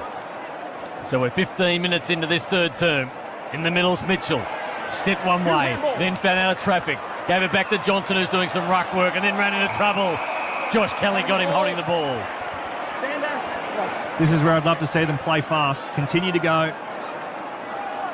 Instead, he's gone slow, and now every person on the ground's behind him. Really slow, and then a dubious handball to Iden and back to Kelly, so he'll have to go wide. Looking for Peatling. Peatling, good body work by Peatling up against Maynard, and he took a nice mark in front of the benches. Peatling quickly got up to Callaghan. Booming left foot, inside forward 50, Daniels and Hogan. Hogan can't mark it. Collingwood players in Moore and Quayne to get it over the boundary line. We'll have a boundary throw in. 71 plays 44 in the Beacon Trade scoreboard. What's Finn Callaghan had, please, Two-Man? Triple M Reds Ed Das, 16 disposals, 1 goal, 1. I like the way he moves from Callaghan. That'll be a very good player. Hogan doing the ruck work. Nice pick up down there from Peatling now at the back. Canelio can run onto it, sockets it off the ground as it got through. It was defended nicely in the end by Oleg Markov, rushes it through for a minor scorecard. Yeah, it does. GWS really on top here in this third quarter. 11 inside 50s to 5, and they're winning the clearances 8-2. Doing well on the Beacon Trade scoreboard as well. The Giants in this quarter. Australia's biggest range of downlights at Beacon Trade. And them extraordinarily hard to change sometimes, Duke. Downlights, yeah. As a rating, how would you rate yourself 1 to 10 as a handyman? A little bit better than Duke, but I'm about a 2. That's all, Fair thanks, enough. Steve. I would have gone with a 1 myself. So Darcy Moore Play on, at Darcy. half back. It's a long ball to centre wing. Johnson's the target. Sticky hands, but at the end, he had another couple of hands to bring the ball to ground level. Now they run and gun the Magpies. Elliott at centre half forward, has a look around, then decides we're going to go all the way and bounce it through for a behind. 72 plays 45. Collingwood in front and in control, but the Giants playing good footy in this third quarter.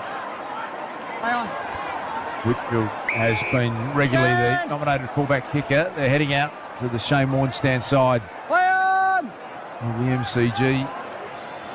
Always great to look up and see the great Shane Moore name out there on the outer side of the MCG. Angwin fighting hard for it. Pies got a lot of numbers. Pendlebury well tackled. Josh Kelly superb.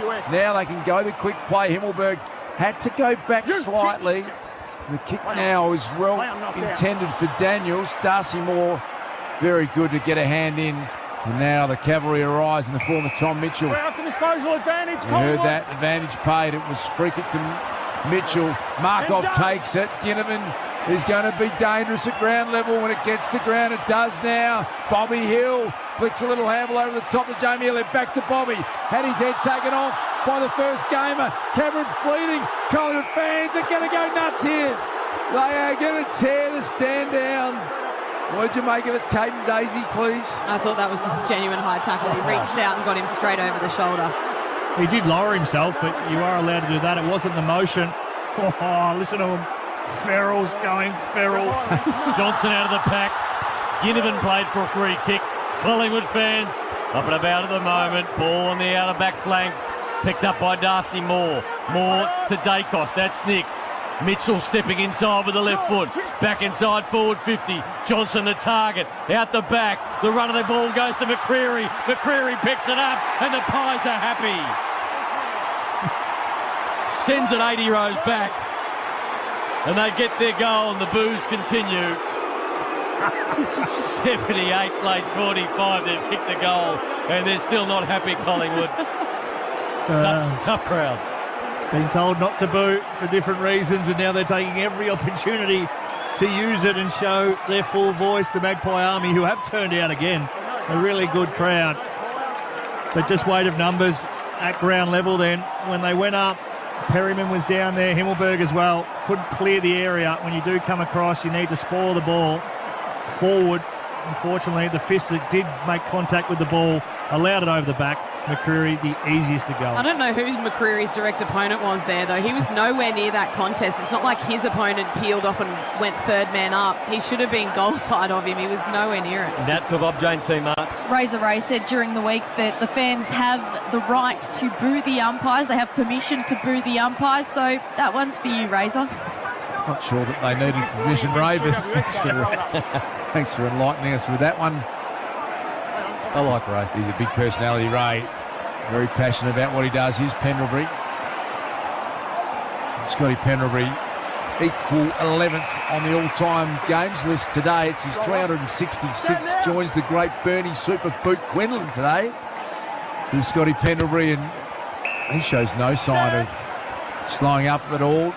You back him to get to 400 days? Absolutely, with the continued improvement of the side and him having to play less and less of an important role in terms of the grunt work.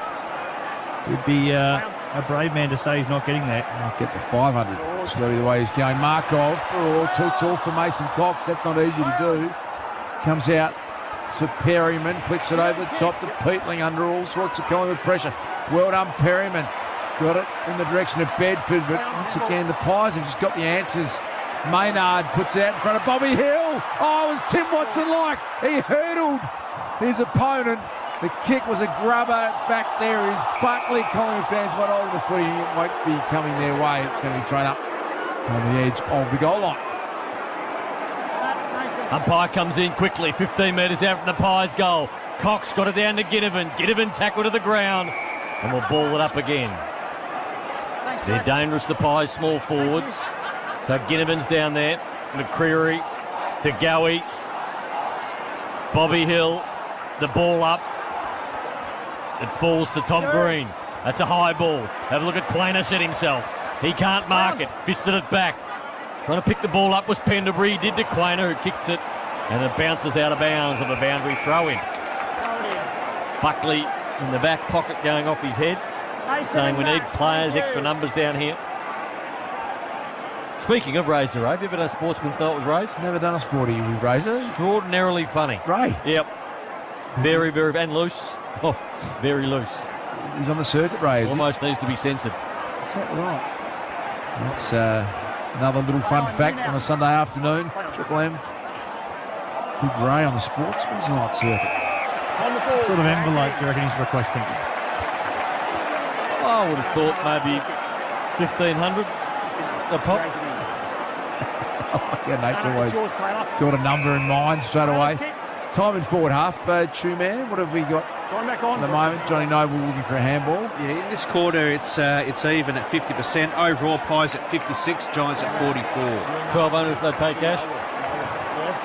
Taylor Adams going to have a shot from outside 50. You like his chances from here, Days? He looks confident. I do see Big Mason on the line, but I'll back him in. Play on. He's been called to play on. I think he took that much time. Taylor Adams, that was beautifully struck, and it just clipped the right-hand goalpost in the last second. He's a bit disappointed, Taylor Adams, with that minor score. Collingwood go to 12,880. The Giants 6,945. That's on the Triple M Beacon Trade scoreboard. I think that goalpost is still struggling from when it was hit in the second quarter from Lloyd. It is really wobbling down there. Whitfield kicks it straight back to Adams. Inside forward 50 and Elliott. Lit up. He just found himself in two minds. Did Lockie Whitfield, and he chose the wrong outcome. Thanks, Nick. Thanks, Jamie. Just the speed of ball movement, bringing it back in. So takes a quick mark, looks, pulls the trigger. You have to be quick with your mind, but execute the skills before a defence gets set. Elliott kicked the goal in the first quarter, going at 5 goals, 6 this year set shots. Now it's 6-6. Collingwood back-to-back goals for the first time in a while. And they now lead very comfortably by 39 points. Yeah, well, when you turn it over from 40. the kick-in, your defenders are all off their players, obviously for a reason, to try and be an option for the kick-in. Then as soon as this turned over, Taylor Adams knew that, turned around, hit a target really nicely.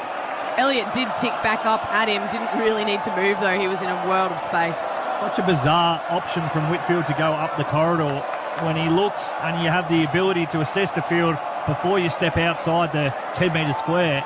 Every one of the numbers had spread to 45s, so there was nothing up the corridor, whether or not there was some sort of set play that he was hoping for someone to work into that space. But even as he walked out and the ball became live, there was nobody there, but he continued to want to force it straight through the corridor. It's with Nick Dacos watch, 29 touches leading ball winners. He's plus 16 v his direct opponents today, so for the year, plus 159. 29 with 5 minutes to play in the third. Taking it.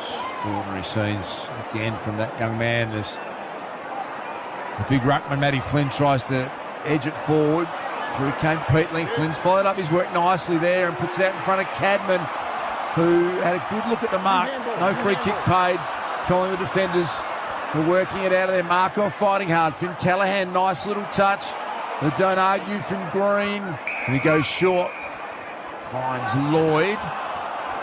Still 60 metres out. Not too far away from where Dom Sheed had his famous moment on grand final day. Outside 5. But he goes back to Tom Green. What's he had, please, Chew?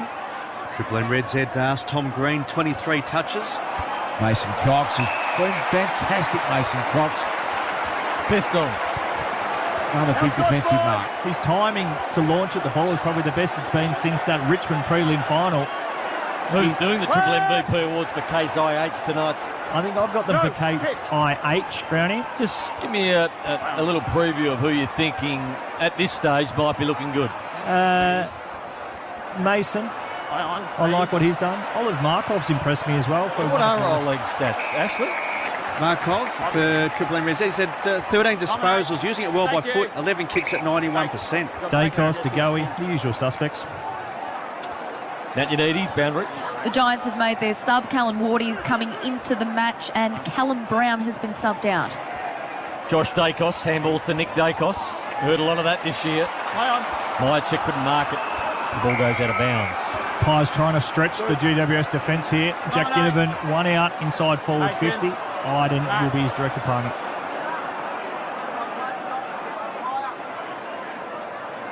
So a boundary throw in on the outer side.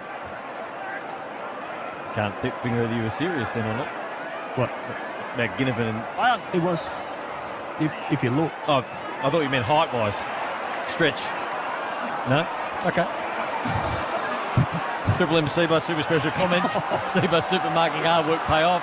I apologise, Daisy. I made a meal of that one. No, that's okay. We'll get back in sync in a minute. And not much going on. The ball's out of bounds on the outer side, Duke. Just an expression, just to stretch the defence, so get some length in it by having... I was thinking height, not length. Yeah, yep. Been a long weekend for Nate. Just starting to unravel in front of my very eyes here. Front row, the Pies by 40 points. Closing in on three-quarter time. Triple M Beacon Trade scoreboard. Green, the searching handball was pretty good to Cornelio. Once again, Collingwood very comfortable in all their actions. Quainer, big transfer direction kick to side bottom. McCreary wants the next one down the line. Sidey decides to go short to Noble. Stand! They are very comfortable in all of their plans, Collingwood. Noble now wants Ash Johnson lead. It's provided. Himmelberg back in defence. Beautifully read by McCreary. Perfect front and centre. He's got genuine speed too. Gets a nice shepherd from Myercheck. Centering kick. Big Meso's going to launch. And he with courage. He's steamrolled Nick Haynes. And he stands over him. WWE style and says, have some of that, Hazy. What about Big Meso? He's been brilliant. He is just box office at the moment. He staunched him. He stood over him and stared him down with the goggles on. Like Stone Cold Steve Austin, the way he was doing it. He technically played on because he walked in front of the mark. Yeah. Look at him. And he's looking up and saying, how many seconds have I got while the camera's on me? I'll take every second I can. And he's going to celebrate big time, Meso. He scores his miss. A bit of a letdown. He's thinking 60 minutes part 2. On the back of that, 13.886 Collingwood, 6.945 GWS. Triple M Beacon Trade scoreboard. Ash receives the kick in to Cornelio. At half back. Is he related to Canilla?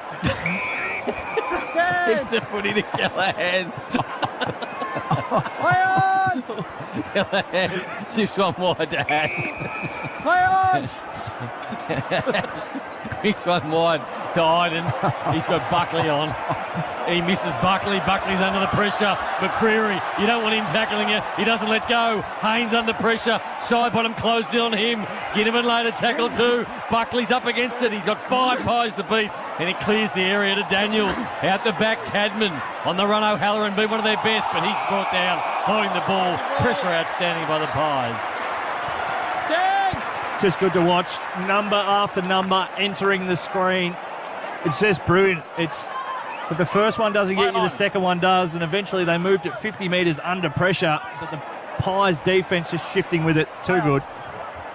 15 seconds until the three-quarter time siren sounds. Ash puts it into a 2-on-1. The 2 is Collingwood. Peatling's got to contend with both of them, Quainer and Dacos, and he was able to get it over for a boundary throw-in. True centre wing. Shane Warne stands side as Adam Kingsley looks on with more than a little frustration. His first year in the job. How do you think it's going for him so far? Daisy, I look back at you, Adam Kingsley. Have you seen some signs that he's getting some traction?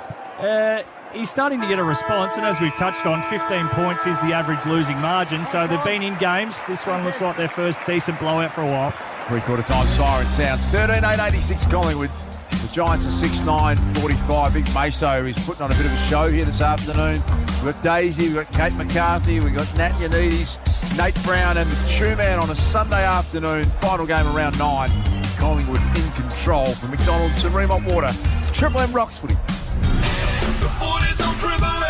That quarter for Beacon Trade. Beacon Trade's here to partner with your business with Australia's biggest range of downlights. Beacon Trade. Let's make light work. For McDonald's. Triple M Rocks Footy. This week only, score 20% off your entire order when you spend $10 or more. Only on the My Macca's app. Haven't settled on a Melbourne breakfast show to wake up with yet? Triple M's got one we think you'll dig. Under the cover of darkness, drop all the soil in the middle of the bay. Everyone who lives in Yarraville would still have their hair. The Marty Sheargold Show, featuring Marty Sheargold. Ooh, yeah, he's loose. Takes on a redskin. Can't say that anymore. And he does not care, so you might want to buckle up. Put your belt on, you know what it is. If you're about good times and rock's greatest hits, the Marty Sheargold Show's for you. Weekdays, 6 to 9 a.m, only on 105.1 Triple M. Campbell Brown here with Andrew Shea, the CEO of Builders Academy. For those already experienced, what can Builders Academy offer? Thanks, Brownie. If you have a number of years' experience in the building and construction industry, we can help you via a process called recognition of prior learning. We gather evidence of your knowledge, skills and experience and help you pathway towards gaining a nationally recognised qualification. Thanks, Andrew. Get in touch with Builders Academy on 1300 Legend. RTO 21583. To rid your home of rodents, you could try dynamite. I'd stick with Ratsack, trusted to remove rodents without removing your house. How was your day, son? Oh, tiring. Spent all day getting this erection up. How's it looking? Yeah, I'm actually really happy. Here's a shot I took of it. That could be your best one yet. How long will it stay up for? A good 3 months, I think. Oh, reminds me of the good old days. If you need scaffolding, Precision Scaffolding will come to your worksite and put up a quality erection that meets all building regulations and safety standards. They do it on budget, fully insured, and it's guaranteed on time or it's free. T's and C's apply. PrecisionScaffolding.com.au. Add the meaty texture without the meat. Just add the mighty mushy. Add the mighty mushy Australian mushrooms. That's a new PB. Nothing is tougher than a cat forklift. A heavyweight champion. It handles any weight class. A lion. This cat has more raw power. A regular forklift needs to lift its game. Toughen up with a cat forklift before June 30 for an instant tax write-off. Only at United Forklift and Access Solutions. It's SUV season at Mercedes-Benz with significant end of financial year savings on select new and demonstrator models while stocks last. Shop in-store or online today. Ends the 30th of June. Terms and conditions apply. The cold and flu season has begun, so support your family and their immune system with Nature Bee Power Pollen. Power Pollen is potentiated pollen, helping your body to access amazing micronutrients fast. Right now, buy 2 months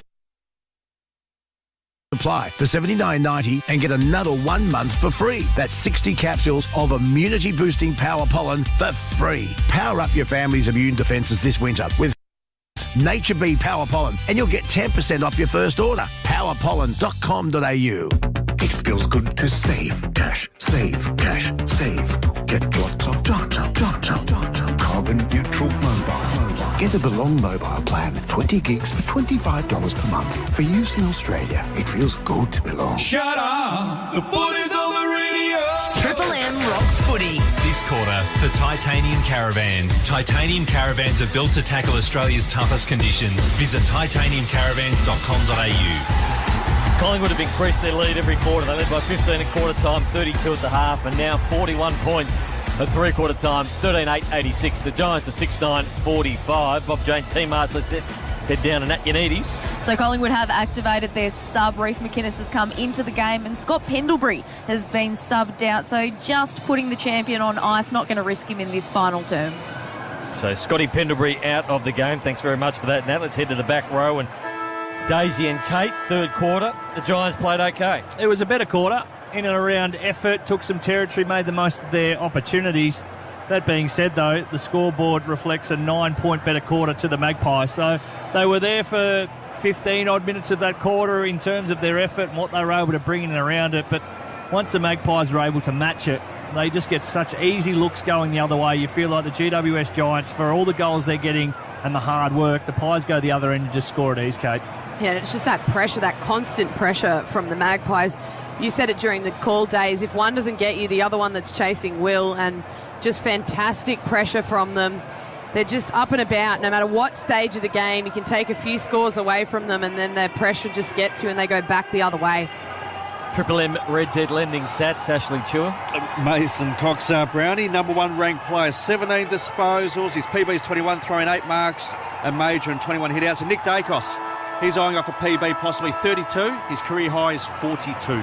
And Big Mason Cox took a massive mark over Nick Haynes and then stepped over the top of him, Duke, Muhammad Ali style in that third term. It was a highlight, wasn't it, Big Mace? He's one of those people that you might start off thinking he's a bit of a tall Mace, and then you can't help but love him by the end. I like him. He just gives something every week.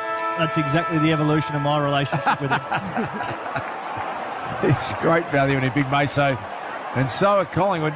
You're a Collingwood fan, you get passion every single week. Good crowd here, Mother's Day on a Sunday, and they've seen their side dominate from the start of this one. 86-45, Collingwood's way as we get the final term underway, and Darcy Moore brilliant with a defensive mark. Short to Mitchell, his numbers, Tom Mitchell, Chuman. Tom Mitchell, 25 disposals. Hands it off to Nick Dacos, who he'll be aware of the chance to get a record number. Couldn't quite find side bottom. And Giants will get a boundary throwing. How many did you say Nick Dacos at that, Ash? He's now up to 33. His PB's 42. So boundary throw in Mason Cox and Flynn. Dacos just sits off this pack and not really going near Bedford, his opponent. Backing himself in and underground handball by DeGoey, looking for Crisp. Crisp handballed up, looking for McCreary. McCreary beaten to it by Whitfield. Now Cornelio got it back towards Himmelberg. Himmelberg, that's a dangerous ball. Looking for Iden out there. Jamie Elliott was there. Buckley came in for help. Now Hoskin Elliott. Handballs back to Josh Dacos. Josh Dacos handballs up to Elliott. Got players everywhere. He looks to the top of the square. McGuinness just on the ground. Can't mark it. Almost 2 bites of the cherry. But now the Giants through Haynes. Would have been a nice start for the activated sub-Reef McGuinness. A hanger in the goal square. Giants have a chance through Perryman. Gets it off to O'Halloran, and we've been impressed with. That's a good kick. Huge chance. Angwin. It was Peatling, in fact, and he finds the target, which is Aaron Cadman, who can shoot from 45 metres. Want to kick this? He could have given a handball off to, I can't see. Bedford was the man. Bedford was running into an open goal square. The out-and-out number one pick in last year's draft. The Giants traded up to get that number one pick, specifically to get Aaron Cadman from the Victorian Rebels in the under-18, and Really super exciting young player. Got a bit of the Jeremy Camerons about him. Aaron Cadman, left foot kick is a miss to the near side. 6:10:46 GWS, 13:8:86 Collingwood. Triple M Titanium Caravan scoreboard. So Darcy Moore to do the kicking in. Mason Cox just asking the umpire if he's being held by Flynn. He looks for Cox, works his way to the front. His body work and his judgment on the ball today has been outstanding, Mason Cox. Ball comes out to Crisp. Crisp forward handball to McCreary. Tried to sock it off the ground and he was succeeding in doing that. To Ginnivan, who kicks it off the ground himself. Bouncing through. And he puts his hands to the sky. And he's kicked a good goal. He meant that first blood to the Pies in the last quarter. And they lead by 46 points, 14:8:92. 6:10:46 Titanium Caravan scoreboard. I feel like it was more intended as a little through ball, hoping that Reef McInnes, who's just come onto the ground, would have been able to spin and get out the back. But luck's a fortune. McCreary again, his forward pressure is absolutely brilliant. But as we see there on the Harvey Norman, chip the defender, ball rolled on beautifully. 6 seconds, let's go. What a celebration for 46 points up. Yeah, it was kind of an awkward one. He put the hands up and then the head back and then pointed to the crowd and had a bit of everything. He's good for footy though. I like watching the young man, full of confidence. You got him, you got Mason Cox, you got DeGoey, just players you come to the footy to watch. And he's a sort of player that soccer off the ground, he's more likely than not likely to kick it through again. I mean, he's got a bit of a goal sense that you can't teach his side bottom. He's doing what he does for nearly 300 games, patrolling the wing, winning possessions at will. Real hugger, Jack Ginnivan. Nate was in the Collingwood rooms after a final last year, and he a bit like Rui. Rui's a big hugger. Ginnivan just spontaneously hugged Lee Matthews, who's standing next to me, and never seen Lee more awkward in my life. Oh, Barney. Big Barney copped just a random hug from Jack. Beautiful moment it was his. Finn Callahan. Short to Ash. On story time with Duke. Short one. Coming up in the next hour. Lockie Whitfield. Just trying to add a little bit of sizzle to a game that was petering out, Nate. 1-3-3 flies to me. When have you hugged Lee Matthews? I don't even think Debbie's wife's got a hug. So Murphy. Oh, we could do some talk back post game. Looking for centre wing. 5-3. Fisted away. Hoskin Elliott, Joey's man. Out to Josh Dacos. Sweeping handball. Here go the Pies again. To half forward. Looking for Elliott. 1-on-1. Up against Himmelberg. Free kick's going to go to Elliott. Himmelberg can't believe it. 1 metre back, please. 1 metre back, please. Time back on, Razor rate, asking him to come back a metre. So Elliott, he's 55 out. He's scanning the 50. There's not a lot of movement at all. As Mason Cox wanders his way down, thinking he might be able to pluck another one here.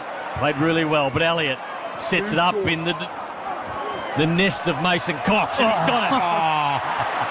He's just got sticky hands today. It's one of those games where Mason Cox can do no wrong. I just love how he always turns around to see who he took the mark over the top of. Looks like he's lining up for the goal, but he definitely just has a look to see, all right, who did I just take that over the top of then? It's a strut, isn't it? He walks back, curling the ball like he's curling his key rings around his fingers. Mason Cox to the punt road end. Kicks the goal. And he bumps Lane, has a laugh. David Roden smiling. The goal umpire likes it, and Mason Cox, being good today, kicks the goal. He's going to come off the ground, and the Collingwood supporters will cheer him all the way. There's the American flag. It was pretty poor by big Matty Flynn. As you hear the rapturous applause for an appreciation for Mason Cox. But Cox had been on an adventure. He'd been up to the middle of the ground as Jamie Elliott took that mark, and he was just meandering back to the goal square. Flynn should have been sensing that if he did his work early and just started shoving him from about the 35-40 metre mark, there's no chance he would have got down to there to provide a contest. Instead, he just put the little caravan on the back, wandered down and continued the adventure, and in the end paid the price. We know he tore that prelim final apart, Two-Man, but this is close to career best, I reckon, for Big Meso. Up to 18 touches, PB's 21, but he's taken 9 marks, 4 contested and a couple of goals. And some sort of display from Big Meso here on a Sunday night at the MCG. 15-8-98 to 6-10-46, 52-point lead to the Pies on the Triple M Titanium Caravan scoreboard. Johnson in the backup ruck work as Meso has a rest. Green's handball chopped off by Hoskin Elliott. Here's Taylor Adams, flicks it out to Jordan De Goey. Goes with the left foot to Bobby Hill. First game, is it against his old team, Truman? Did we establish that? Yes, it is. Releases Maynard. Short side bottom. Who can have a crack from here, I reckon. Sidey, be about a 50-metre kick, 48-metre kick. I look forward to what Sidey does throughout the back end of his career. If you remember back to Shane O'Brien, started kicking the ball left foot for goal. Just started producing better contact with that. And I think Sidey's finds himself and backs himself as almost a better left foot drop punt exponent than the right. Casey Thomas back there with the Triple M Bus super special comments alongside Kate McCarthy, side bottom. All clear. Just nursed that push, one fellas. to the goal square and it's been rushed through for a minor score. Ooh, sore Will Hoskin Elliott as he gets up 15-9-99 to 6-10-46. Triple M Titanium Caravan scoreboard. Bad kick out, allowed Josh Dacos, who went in hard to get the ball to Noble. Noble the left foot, it's a good kick to Ginnivan. Ginnivan slides in and takes the mark. That was a big clash by Josh Dacos. Put his body on the line and they won the footy. Yeah, I think it was against the first game or two in Fleeton, so complete and utter commitment from both players. Absolutely brilliant from the kid on debut. Eyes for the footy, both of them. Huge hit. Let's go. Thanks, Jamie. Always good when we can get Shane O'Brien to the call. That's your line. Thanks, boys. Former Brisbane Lion and Collingwood star. How many years you play with him, Daisy? I'd say 3 or 4. So Ginnivan, he's already kicked the goal. He's already kicked the couple. This is for number 3, but he misses that one. He win an Anzac medal, Shane O'Brien, Daisy, or I'll make that up? I think you may have made that up. Yeah. 54-point lead to the Pies. 100 plays 46. Titanium Caravan scoreboard. Built to tackle Australia's toughest conditions. Visit titaniumcaravans.com.au. Ash's kick full back was really risky. Being coughed up to Bobby Hill. Has a wild shot at goal and misses. Through for a minor score. They've cracked 100. Collingwood 15-10, 100, 6-10-46. GWS. Kids in the crowd reluctant to give the Sharon back. Eventually, Himmelberg gets it. So Himmelberg looking for Hogan and Johnson and Maynard from the back. Went the fist, Lloyd. Side bottom was there. Hogan's handball went to Peatling. He was shovelled out of the way. Side bottom. He's got the ball forward, but only Giants were there. Ward, handball to O'Halloran has run down. Collingwood will play on, no. Maynard stuck the tackle. Back on your line. Very good at that. Stand. Adam Maynard, All-Australian last year. Heads off. Craig McRae Move it on. stands up and play on. gives some high fives all around. He's enjoying himself down there, Craig McRae, as he always does. Do it if you want. Stop now. Thanks, Cal. And the umpire, Ray Chamberlain, out there barking some instructions to Nick Dacos. What are we up to, two-man with Nick Dacos? Yeah, Triple M Red set Nick Dacos leading ball winner with 35. Stand. Still got 12 minutes left in this game. He might get it back here from Tom Mitchell, who has the record, Tom Mitchell, for most disposals in a game at 54 versus Collingwood back in 2018. Here is Tom Mitchell, who shovels the handball forward. Again, steep inside Collingwood's attack. Iden back there.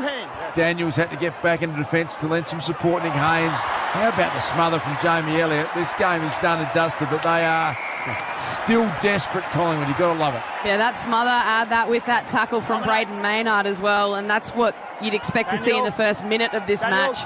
Not when they're 55 points up in the fourth quarter. But this is why when they do get in close contests, they're able to play to the wire, because they train it regardless. If they're 50 points up, 5 behind, it's every contest on its merits. Very good point, Days.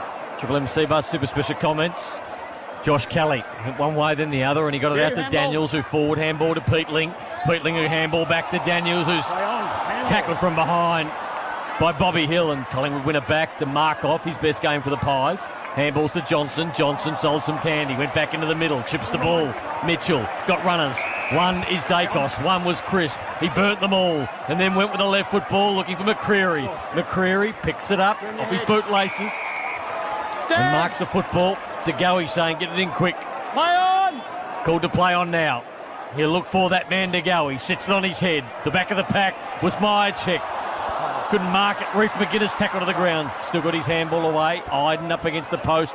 Rushes it through for a behind. Collingwood by 56 points. Iden immediately plays on to Nick Haynes. Good kick. Clever kick looking for Angwin. Takes a nice mark. Young man still finding his way in the game. This is some good linking play here from the Giants. Centering kick. Side bottom, read that beautifully. All over it, still side bottom. Brilliant defensive spoil. And look at that tackle. Tom Mitchell, just like an animal. The tackle count, Collingwood at plus 31, and they've had 33 more touches. GWS only 25 tackles for the game. Their lowest ever is 33. I don't think they're going to get there, Ash. No. You handball. Wild handball come out, almost eluded Noble, but he was good enough to lateral movement over to Mitchell. Mitchell with a left foot. Ill-directed, and Buckley marks on his chest. Play on. So Buckley a short ball. Makes Haynes work for it. Handball out to Josh Kelly. Now the Giants with handballs to Daniels. Has to go all the way back to Haynes. Haynes pumps one towards half forward. Murphy at the back. Used his body well, Murphy. Took a comfortable mark in the end. Thought about pulling the trigger through the corridor, did Murphy. Decided that he's going to just send it long and high. Myercheck, as always, down there giving everything he's got. How hard the Collingwood players going at the moment, launching at everything. Myercheck had the wind taken out of his sails. McCreary has just read it off the boot of Haynes. He's going to waltz in, couple of bounces, looks over his shoulder and nails it through the punt road end. Thought I might have seen a bit of Nate Brown, smart ass, turn around and just shove the ball in someone's face. But the first thing I thought of. I know you would have done it had you been out there, by McCreary. A touch more classy than that. And the Pies have had an afternoon to remember. 16-12, 108. McCreary's got a couple. The Giants 6-10, 46. It just gets better and better for Collingwood on the Triple M Titanium Caravan scoreboard. Yeah, well, they've just had pressure all over the ground this whole afternoon, and that occasion it got to Nick Haynes. That kick hung up in the air way too long for that switch, and McCreary read it beautifully, ran all the way in and kicked it to the top tier. You could be forgiven and forgive the Pies if they did take the foot off the accelerator a little bit, but it's so habitual for them at the minute. It's first nature just to get in there and have a red-hot crack. We saw the tackle from Tom Mitchell, who's new, trying to earn his stripes in there. It's just brilliant to watch, and no wonder why. When it is close and the games are on the line, they back themselves every time. Nat for Bob Jane, team Arts. Braden Maynard has just come off with the blood rule. They're cleaning up his elbow at the moment, but doesn't look too serious. So the Giants get one out of the middle. Bouncing ball to Jesse Hogan. He took it nicely and then paddled it towards himself, but went without it in the end. Haynes put his head over the football, got the ball out. Bedford tried to crack his way through. Elliott at half-back. He was tackled to the ground. He didn't have the football. Kelly, he got a handball out the back. A chain of handballs ends up with Bedford. Can he work some magic on the boundary? Centres the football, did the right thing. Underneath that, there's a stack of players. The ball pops out. Callahan steps through. He's already kicked one, but he's not going to kick that. Out of bounds on the full. Just under 9 minutes remaining here in the final game, around 9. McDonald's and Ream Hot Water, Triple M Rocks footy. And it is impressive to see just how hard these Collingwood players are fighting for every contest. And it says something about the culture, but also the desire to remain in this team. The competition for spots is always a great thing. To the goal square, Hogan fisted through, but it's rare, isn't it? I mean, you normally, this stage, a bit of self-preservation kicks in, Kate, doesn't it? You think, you know what, I've done my job today. I can cruise around, pick up a couple of easy touches. And it's exactly what Day said before. If you don't do it every match, you can't just randomly pull it out when you're 5 points down with 2 minutes to go. And we've seen them come from behind so regularly, and it is just natural to them to play out all the way to the final siren. And if you can't do it every week, you can't just pull it out when you want to. 61-point lead to the Collingwood Footy Club. The ball's out of bounds on the outer side. So this would be about the time that Ben Johnson would be marshalling the troops, saying, don't get any corkies, star bar later. Self-preservation mode. Triple M Seabus super special comments there by Super marking hard work payoff. A bouncing ball to half forward for the Giants. Markov gets it out of bounds. What are Markov's numbers, Ash? Ollie Markov for Triple M Reds. He had 15 touches, using it well by foot at 82%. He's pretty happy with himself out there. All smiles for Collingwood. Collingwood at the Blues next week, Ash. They do next Sunday, 3:20 at the MCG. We've got that game here, yeah. We have indeed. So Kelly steps out of trouble. Right foot inside forward 50. Mark dropped by Darcy Moore. Normally gobble that one up. Canelio spun around with a right foot snap. He can't spin it back far enough. And threw for one behind it. Even 10-goal lead. 16-12 to 6-12. Collingwood in front. That's going to be huge next Sunday, isn't it? With pressure building on Carlton, the old rivalry. Looking forward to that one next Sunday here at the MCG. Almost couldn't set it up any better. Blues back to the wall. Absolute must-win game if they're to make anything of the season. And the Pies, well, we know how well they're travelling. Playing for the Daisy Thomas Cup as well. Always significant. The only player ever to play 100 games, Nate, with both Collingwood and Carlton. In the history. Wow. Giants have it in the hands of Ryan Angwin, just his 5th AFL game, pick 18 in the 2020 draft, goes short. And Josh Kelly drops into a hole. A little closer to goal, but still takes some kicking, about 50 metres. Josh Kelly for the afternoon, please, Chairman. Does 25 disposals, 4 clearances. Consistently hard worker, Josh Kelly. Pretty good looking effort, that one, goal umpire. Literally did not move, it just went straight over the top of his hat. Beautiful kick from a very talented player, Josh Kelly. Late goal for him and the Giants. 7-12 GWS. 54-16, 12-108 Collingwood. On the Triple M Titanium Caravan scoreboard. Just with Collingwood, they've built some percentage today as well. Coming into today's game was at 121.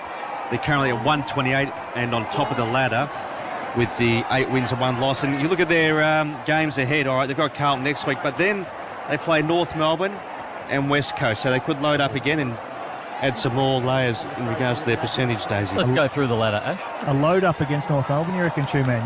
Yeah, I think so. Is that paying you to say, Two-Man? Live ladder, Ash. Yeah, Collingwood on top of the table, 1 game clear of Melbourne, Brisbane and Port Adelaide. All 3 teams are 7-2. And 5th? And 5th on the live ladder, the Saints. Maybe do the 8th. With 6-3. Bulldogs sitting 6th with 6-3. And rounding out the 8th, Brownie, Geelong and Adelaide, 5-4. It's getting tight. Who's just outside the 8th? And the Blues, they're 2 points outside. So do you think that 8th spot is sewn up, or how many clubs can get in there, Ash? I would say possibly 2 clubs can get in there realistically. Carlton and Essendon. Normally it's after round 7. It doesn't change much, does it? No. Are you thinking change? Possibly, Brownie. So the Giants work the ball to half forward. Hoskin Elliott got the handball out to Murphy. Murphy with the left foot. It's a high ball, but Bobby Hill's good. He'll mark it at half back. Reef McGuinness with the fresh wheels. He leads like a man who hasn't seen a lot of football today, because he hasn't come on as the sub, and he burst towards that to half back and he marks it comfortably. Nice athlete, Reef McGuinness, boy from Scotch College here in Melbourne. Got some talent that are waiting in the wings too, Collingwood. Jeez, it must be hard coming in as the sub when your team's 50 points up in the 3rd quarter and you've just come on and you're trying to make a statement as to why you should be in the starting 22. He's playing like a man possessed too. Yes. Katie just saw him, he kicked it and then went back and nearly got the next mark. Quaynor back to Nick Dacos. Little 1-2. That's good for the numbers, Nick. What are we up to, Two-Man? I reckon 39. He's closing in on a career best. Here's Reef McGuinness. Desperate to get involved. That was a bit of an ill-directed kick. The mark taken by Nick Haynes. Haynes, a short ball to Ash. Outside 5, thanks, Bo. Nat Yanidis, Bob Jane too much. 37,631 fans in here at the MCG on this Mother's Day. The Pies were hoping for somewhere between 40 and 50, so they've fallen a little bit short. Thanks for that, Nat. 37,000 as Callaghan gets the ball at half back. Chips it out there, looking for Perryman. Outside 5. Outside 5. Play on you. Played on. Short ball. Play on. Finds Whitfield. Whitfield goes into the middle of Josh Kelly. He's got a runner in Iden. Iden handballs to Himmelberg, who does a bit of a shake and bake around nobody. To half forward. Good kick two for Peatling. It's a good build up by the Giants, and Peatling chips the footy. That was really well done to Anglin. It was a nice passage of play. Shifted the ball, took it off a line, made the Pies fall out of defence, trying to cover the spare players. And a rare occasion, picked the right decision going inside forward 50. They've had their opportunities going inside forward 50, but have butchered it at times. So a late consolation on offer here. So Ryan Angwin has never kicked an AFL goal. He comes in for his first. And he's not going to kick it with that. He's not going to score with that. Front of the pack. Johnson tried to bullock his way through, but he was tackled to the ground. We'll have a ball up. 3:49 remaining. Collingwood 108, GWS 54. Powerful effort again from Collingwood. Jesse Hogan's kicked three. And a look at a fourth that was smothered off the boot. Taylor Adams couldn't connect with side bottom. Cadman on hands and knees. Here's Nick Dacos, disposal 40, I reckon, Ash. That was O'Halloran stole it, went with the standing Punana, and Julie put it out of bounds on the full. Yeah, 40 touches to us, so recapping his PB's 42 for Nick Dacos. Is that the third time he's hit 40 this year, Ash? Yeah, I reckon it is. So his brother takes the free kick and runs towards halfback, pumps one to centre wing, but only Flynn is there. And he marks it. They've done okay in that area in this last quarter. The Giants have been able to cut off the Pies' supply through the centre wings. Himmelberg in the middle of the MCG. Every player ahead of him. Himmelberg looks for Peatling. Peatling elevates himself. Can't mark it. Out of bounds. Well done by Oleg. So he had Angwin there all out on his own. So the ignored that kick, went for the longer option. But if you take the shorter one, then Markov has to press out, and then you can continue to use the +1 as the Collingwood defence is out. By just going for the longer option, you let the job and the decision for the press really easy for the Pies defenders. So look at Darcy Moore on the bench, had that infected elbow during the week, icing that up, so I think he'll come back on. O'Halloran handball to Daniels, he was tackled. DeGoey stands up, takes the ball, then runs away, got the handball to Mitchell. Mitchell another one, but intercepted by Kelly. Bouncing ball, Nick Dacos quickly on the boot. Ginnivan goes back and slaps it forward. Well done to Bobby Hill. This would finish off a nice day. Bobby Hill found Hoskin Elliott. Bouncing ball. Hoskin Elliott snaps, and Hoskin Elliott goals. Joey's man. Joey's man. And it's back to a 10-goal lead. Why was he Joey's man again? Joey just loves him. Titanium Caravan scoreboard. Collingwood 17-12, 114. The Giants are 7-12, 54.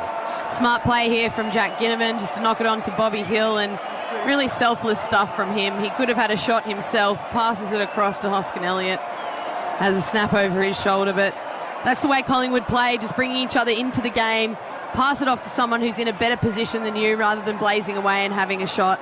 I thought the handball to Reef McInnes, who came on as the sub, might have been the option at the top of the square, but Hoskin Elliott took the responsibility.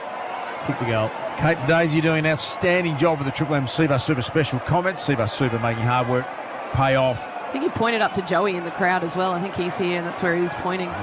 Cop that, Joey. Yeah, stick that in your pipe. Collingwood out and out.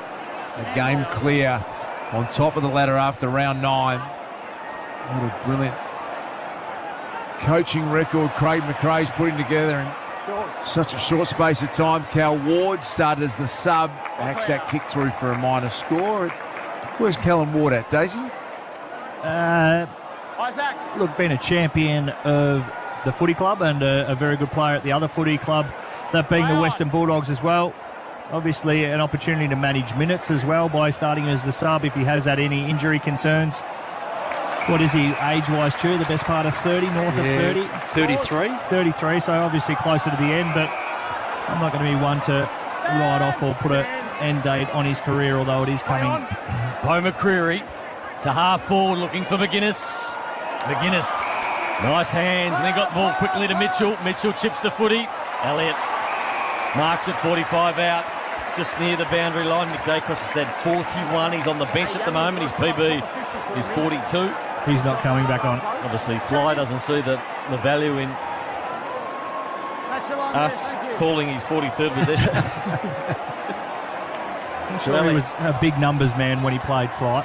More just get the job done for the team. So here's Jamie Elliott. Kicked the goal from this position against the Bombers last year to win the game after the siren. Crosses the 50 now, just near the boundary. Elliott. It's the same result. Absolute pearl of a kick by Jamie Elliott. And the Pies lead by 65. Almost his favourite spot on the ground to kick a goal, Days. Have to be. Just turned around too. Kicked it, no real celebration. Just looked back to the Magpie faithful. Hands by the side, slight shrug of the shoulders, and just said, "You've seen this before. We know how that ends." And a good passage of play. They've been brilliant all afternoon, the Pies, as the Collingwood chant starts to ring out. Just their ability to make the right decision going inside forward 50. I don't think the Giants, two-man, have had too many less inside forward 50s, but just the connection centre forward has been stark. Spot on. Collingwood only 3 more entries, 51 to 48, but they've kicked 18 majors, opposed to the Giants at 7 from those inside 50s. 65-point margin, two-man, final minute of the game here Sunday night at the MCG. And they march on. Collingwood, fine shape. I almost feel like 65 points doesn't do justice to how dominant Collingwood have been in some ways. As you glance down at the ground, Daniel sends the Giants into forward 50. Peatling's tried hard. Bedford trying to find a way through. He's wrapped up Murphy in the tackle. Noble, clever little kick, finds Taylor Adams, and they will want to score again. Collingwood. Adams, you see some players fly by, decides a little casual kick to Jack Crispers where he wants to head. Jack Crisp not far off 200 consecutive games, 197th today, which is just something out of this world for mine. Here's the Goey looking for Johnson in front. Cal Ward picks it up. The Giants, a few seconds left. Can they find something? Ash to Iden. Iden at half back. Looks up and he sees Callaghan, but a big win to the Magpies at the MCG on Mother's Day. 18-12, 120 to the Giants, 7-13, 55.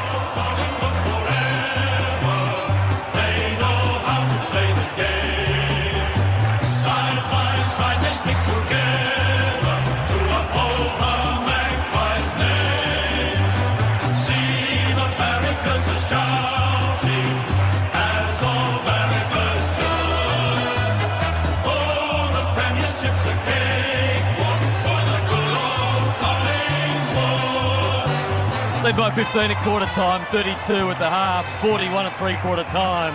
There's 4 goals to that in the last quarter. 120 plays, 55 to 65-point win to the Magpies. Nick Dacos, 41 disposals. Mason Cock was brilliant, and he's down on the boundary with Sarah Jones for Fox. The games of your career. How was that for a night at the office? Yeah, it was good. It was it's a beautiful day for a big man, I think. So it was nice. It's great to the midfielders. We've had an elite midfield, the guys with all the rotations of different rucks going in there, and it's a credit to them what they've been able to accomplish while we've been shifting around. The Magpie Army chanting USA, and you're lapping it up as you come up onto the bench. How much do you feed off the energy of this black and white army? Yeah, it's amazing. I mean, not many people in this world get to experience something like this. You really just got to soak it in while it's here, and you just never know. You know, every game could be your last game, so you just got to make the most of it while it's around, and really just to enjoy the energy that comes with it. How are you feeling physically? Are you back to the peak of your powers? Obviously, you had the dramas with the internal bleeding earlier in the year. Do you feel back to 100%? Yeah, back to 100%. I never really felt too out of it, really. I'm just playing a bit more ruck time, so it's a bit different, I guess, as far as game time in different positions. But hopefully Darcy Cameron comes back in the next couple of weeks or next week, and we can kind of start sharing that load again. But no, it's really good. I'm enjoying it, and it's amazing what Craig's been able to build here, and I'm just really enjoying it. Are you feeling that added responsibility, given that the big man stocks have been heavily hit this year? Yeah, I mean, it's kind of just, you know, if one person gets injured, we talk about it all the time, next man up. And there's a lot of guys. I mean, Reef played today. He's been he got through the VFL, and he's next man up this week. And it's just it's a credit to the program, what they've been able to put together to always have someone ready to go for the AFL level. Milestone game is looming. You've got your 100th. Oh! Okay, we're not going to talk about it. We're not going to talk about it, but we know that your family was going to come out here for Anzac Day. Are they headed out here anytime soon, or are they going to wait for later in the year? They're talking about next week. This is happy Mother's Day, by the way, Mom. I know you're watching back home in Dallas. I know it's about 4 a.m. We probably just turned Mother's Day, but I love you a ton. You've done so much for us and the boys, and super grateful to have you as a mother. So hope today is an amazing one. Hopefully I can see you next week. Well, I'm sure you've gotten off her Mother's Day off to a brilliant start with that performance. We talk about Collingwood and the big games you get to play week after week, it seems, and next week you've got the challenge of Carlton here at the MCG. What thrill is it to be able to play in front of packed houses at the MCG week after week? Yeah, it's awesome. I don't know. I don't think you'd ever be able to say probably 5-10 years ago you'd be hearing the USA chant around about 70,000-80,000 people, but here we are. But it's amazing. The Magpie Army, we talk about it all the time. They're just, there are, what is it? How many guys are on the field? There's 18. It's a 19th person, and it's just, I don't know. Not many people get to experience this, I think, and it's one of the reasons I came to such a big club, to be able to get the energy that does come from a massive MCG. That's just a sold-out crowd, and next week will be that. So it's going to be a great day. Obviously, it's a massive rivalry with Carlton, and it's one you always kind of circle on the calendar. So it's going to be a massive one. So come out, buy a ticket, wherever if there's any left. But I'm really excited about it. Now we're just going to end on a little stat for you. You did spend the final moments of that game on the bench, which is understandable given the dramas with the big men at the moment. But you were 2 points off your PB for AFL rankings in terms of champion data. So it puts it right up there with your best ever performances. Look, my PB's on AFL rankings have been, I'm not going to cuss on here, but it's terrible. I wouldn't bet on me in a million years because I'm not the statistics kind of guy. But yeah, I have no idea even what that means. I have no idea what that consists of. I'm still learning that. The betting side of things, I've got no idea. But I guess this means I played an okay game. You certainly did. We're loving watching you perform. We're loving watching the Collingwood Football Club. Go and enjoy it with your teammate. Thank you so much. He was good, big Mason Cox. Ash, what were his numbers tonight? Mason Cox, 19 disposals, 9 marks, 4 of those contested. Chipped in with a couple of goals, Brownie, and he had 20-plus hit-outs as well. This is the Amy review. This week only at Macca's. Score 20% off your entire order when you spend $10 or more only on the My Macca's app. But it's been a big win to Collingwood. Just recap, Nick Dacos' night as well for us for Triple M Red Z Lending. 41 disposals for Nick Dacos. His career high was 42, I should say. And he had 541 metres gained as well, Brownie. So Collingwood players just walking around the boundary line, signing autographs, having photos, giving the footballs out at the moment. 65-point win to the Magpies. Head down to Bobby Hill. He's with Eddie Betts on Fox. They've given me my childhood dream to come true, to play AFL footy, and nothing but respect there. And then obviously making the move to Collingwood and to play my 50th against them, it's unbelievable. And how are you joining here? It looks like the boys are just having fun. Take us inside the 4 walls. At training, are the boys just enjoying it? You're coming out, you're playing with some flair. There's a bit of Hollywood there in the end. Are they just loving playing footy? Yeah, it is. It's, fly is a big one on that. It is very fun coming to training. Everyone's got a smile on their face, joking around, smiling around when we, if like tonight when Giants kicked a couple of goals, I was smiling, laughing around, joking on the bench, and then obviously in the 4 walls at the footy club, it's loving it and enjoying my footy, which is good. So the people want to know, how do you kick those goals? They were telling us you got it in the pocket there. The main thing though, you had a look inside, so you made sure that there was no one there. Then you had a little dribble and went straight through the middle. Yeah, well, I was watching your highlights through the weeks, and I just obviously thought I want to be like Eddie here on the sideline and kicked it, and I actually thought I was going to hit the post and then it snuck through, which I was pretty happy with. And that's my main one, look inside for the team first, and then pressure, and then my goals come off the back of that. And it just showed down here. You had a chance to snap the ball. You sent it to someone and he kicked the goal. Yeah, that was awesome. Yeah, that's my main focus is obviously my pressure and team first, and that's what I enjoy, and that's what gets me up and about in footy, and that's just my mentality is team first. And he was good. He was very good, Bobby Hill tonight. A couple of goals and one of the best of the night. I'm loving it, Macca's moment, Duke. I like these. I feel like it's my time to shine. Good afternoon. He's actually flat, Duke. Leroy back in the studio would be going looking after his old mate, Nate. Just a performance issue, I think, Nate. Okay, tonight's I'm loving it moment happened in the third quarter. Here's how we called it on Triple M Footy. Himmelberg back in defence, beautifully read by McCreary. Perfect front and centre. He's got genuine speed too. Gets a nice shepherd from Myercheck. Centering kick. Big Meso's going to launch. And he with courage. He steamrolled Nick Haynes. And he stands over him. WWE style and says, have some of that, Hazy. What about Big Meso? He's been brilliant. He is just box office at the moment.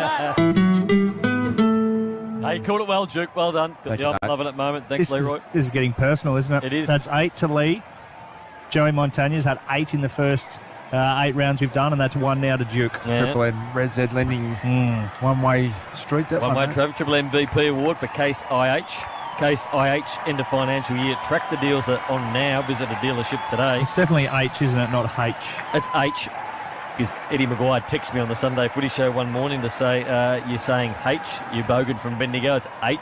Which is a good reminder for all of us. 1 vote, Geordie De Goey, 2 votes, Nick Dacos, 3 votes, Mason Cox. Sorry, can we start that again? I wasn't paying any attention at all. Can you just slow down a bit? 1 vote, Jordan De Goey. Yep. 2 votes, Nick Dacos, 3 votes, Mason Cox.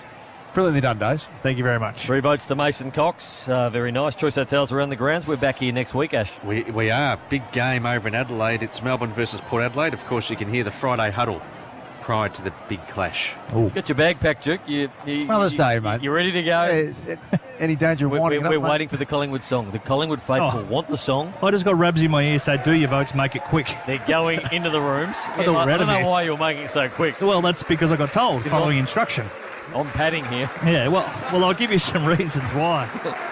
No, you don't need to. They're about to sing the song. No, that'll take a while. They're giving their mums hugs. Mason Cox, he had 19 disposals, 2 goals, 1. Nick Dacos had 41 disposals. That's why he got the 2 votes. And Geordie De Goey had 31 disposals, 496 metres gained, and 1 goal. So Stiff to have 41 only get 2 votes. It's very stiff, but sometimes you don't have to be dead to be stiff, Nathan. Here's one of the great songs in AFL football.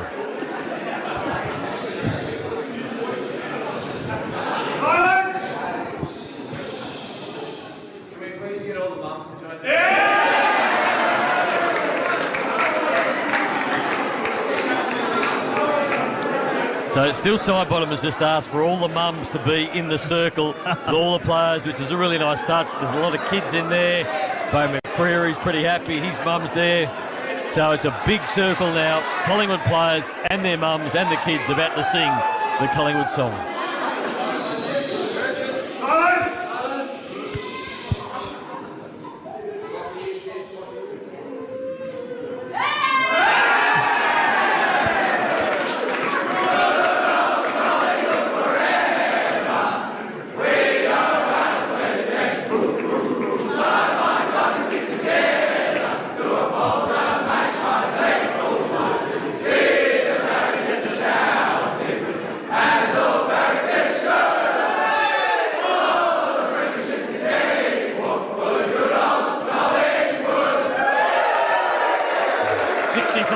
Win to the Magpies at the MCG, 18-12, 120 to the Giants, 7-13, 55. It's been a big Mother's Day at the MCG. To all the mums out there, happy Mother's Day. And for McDonald's Ream Hot Water, Triple M, rocks footy.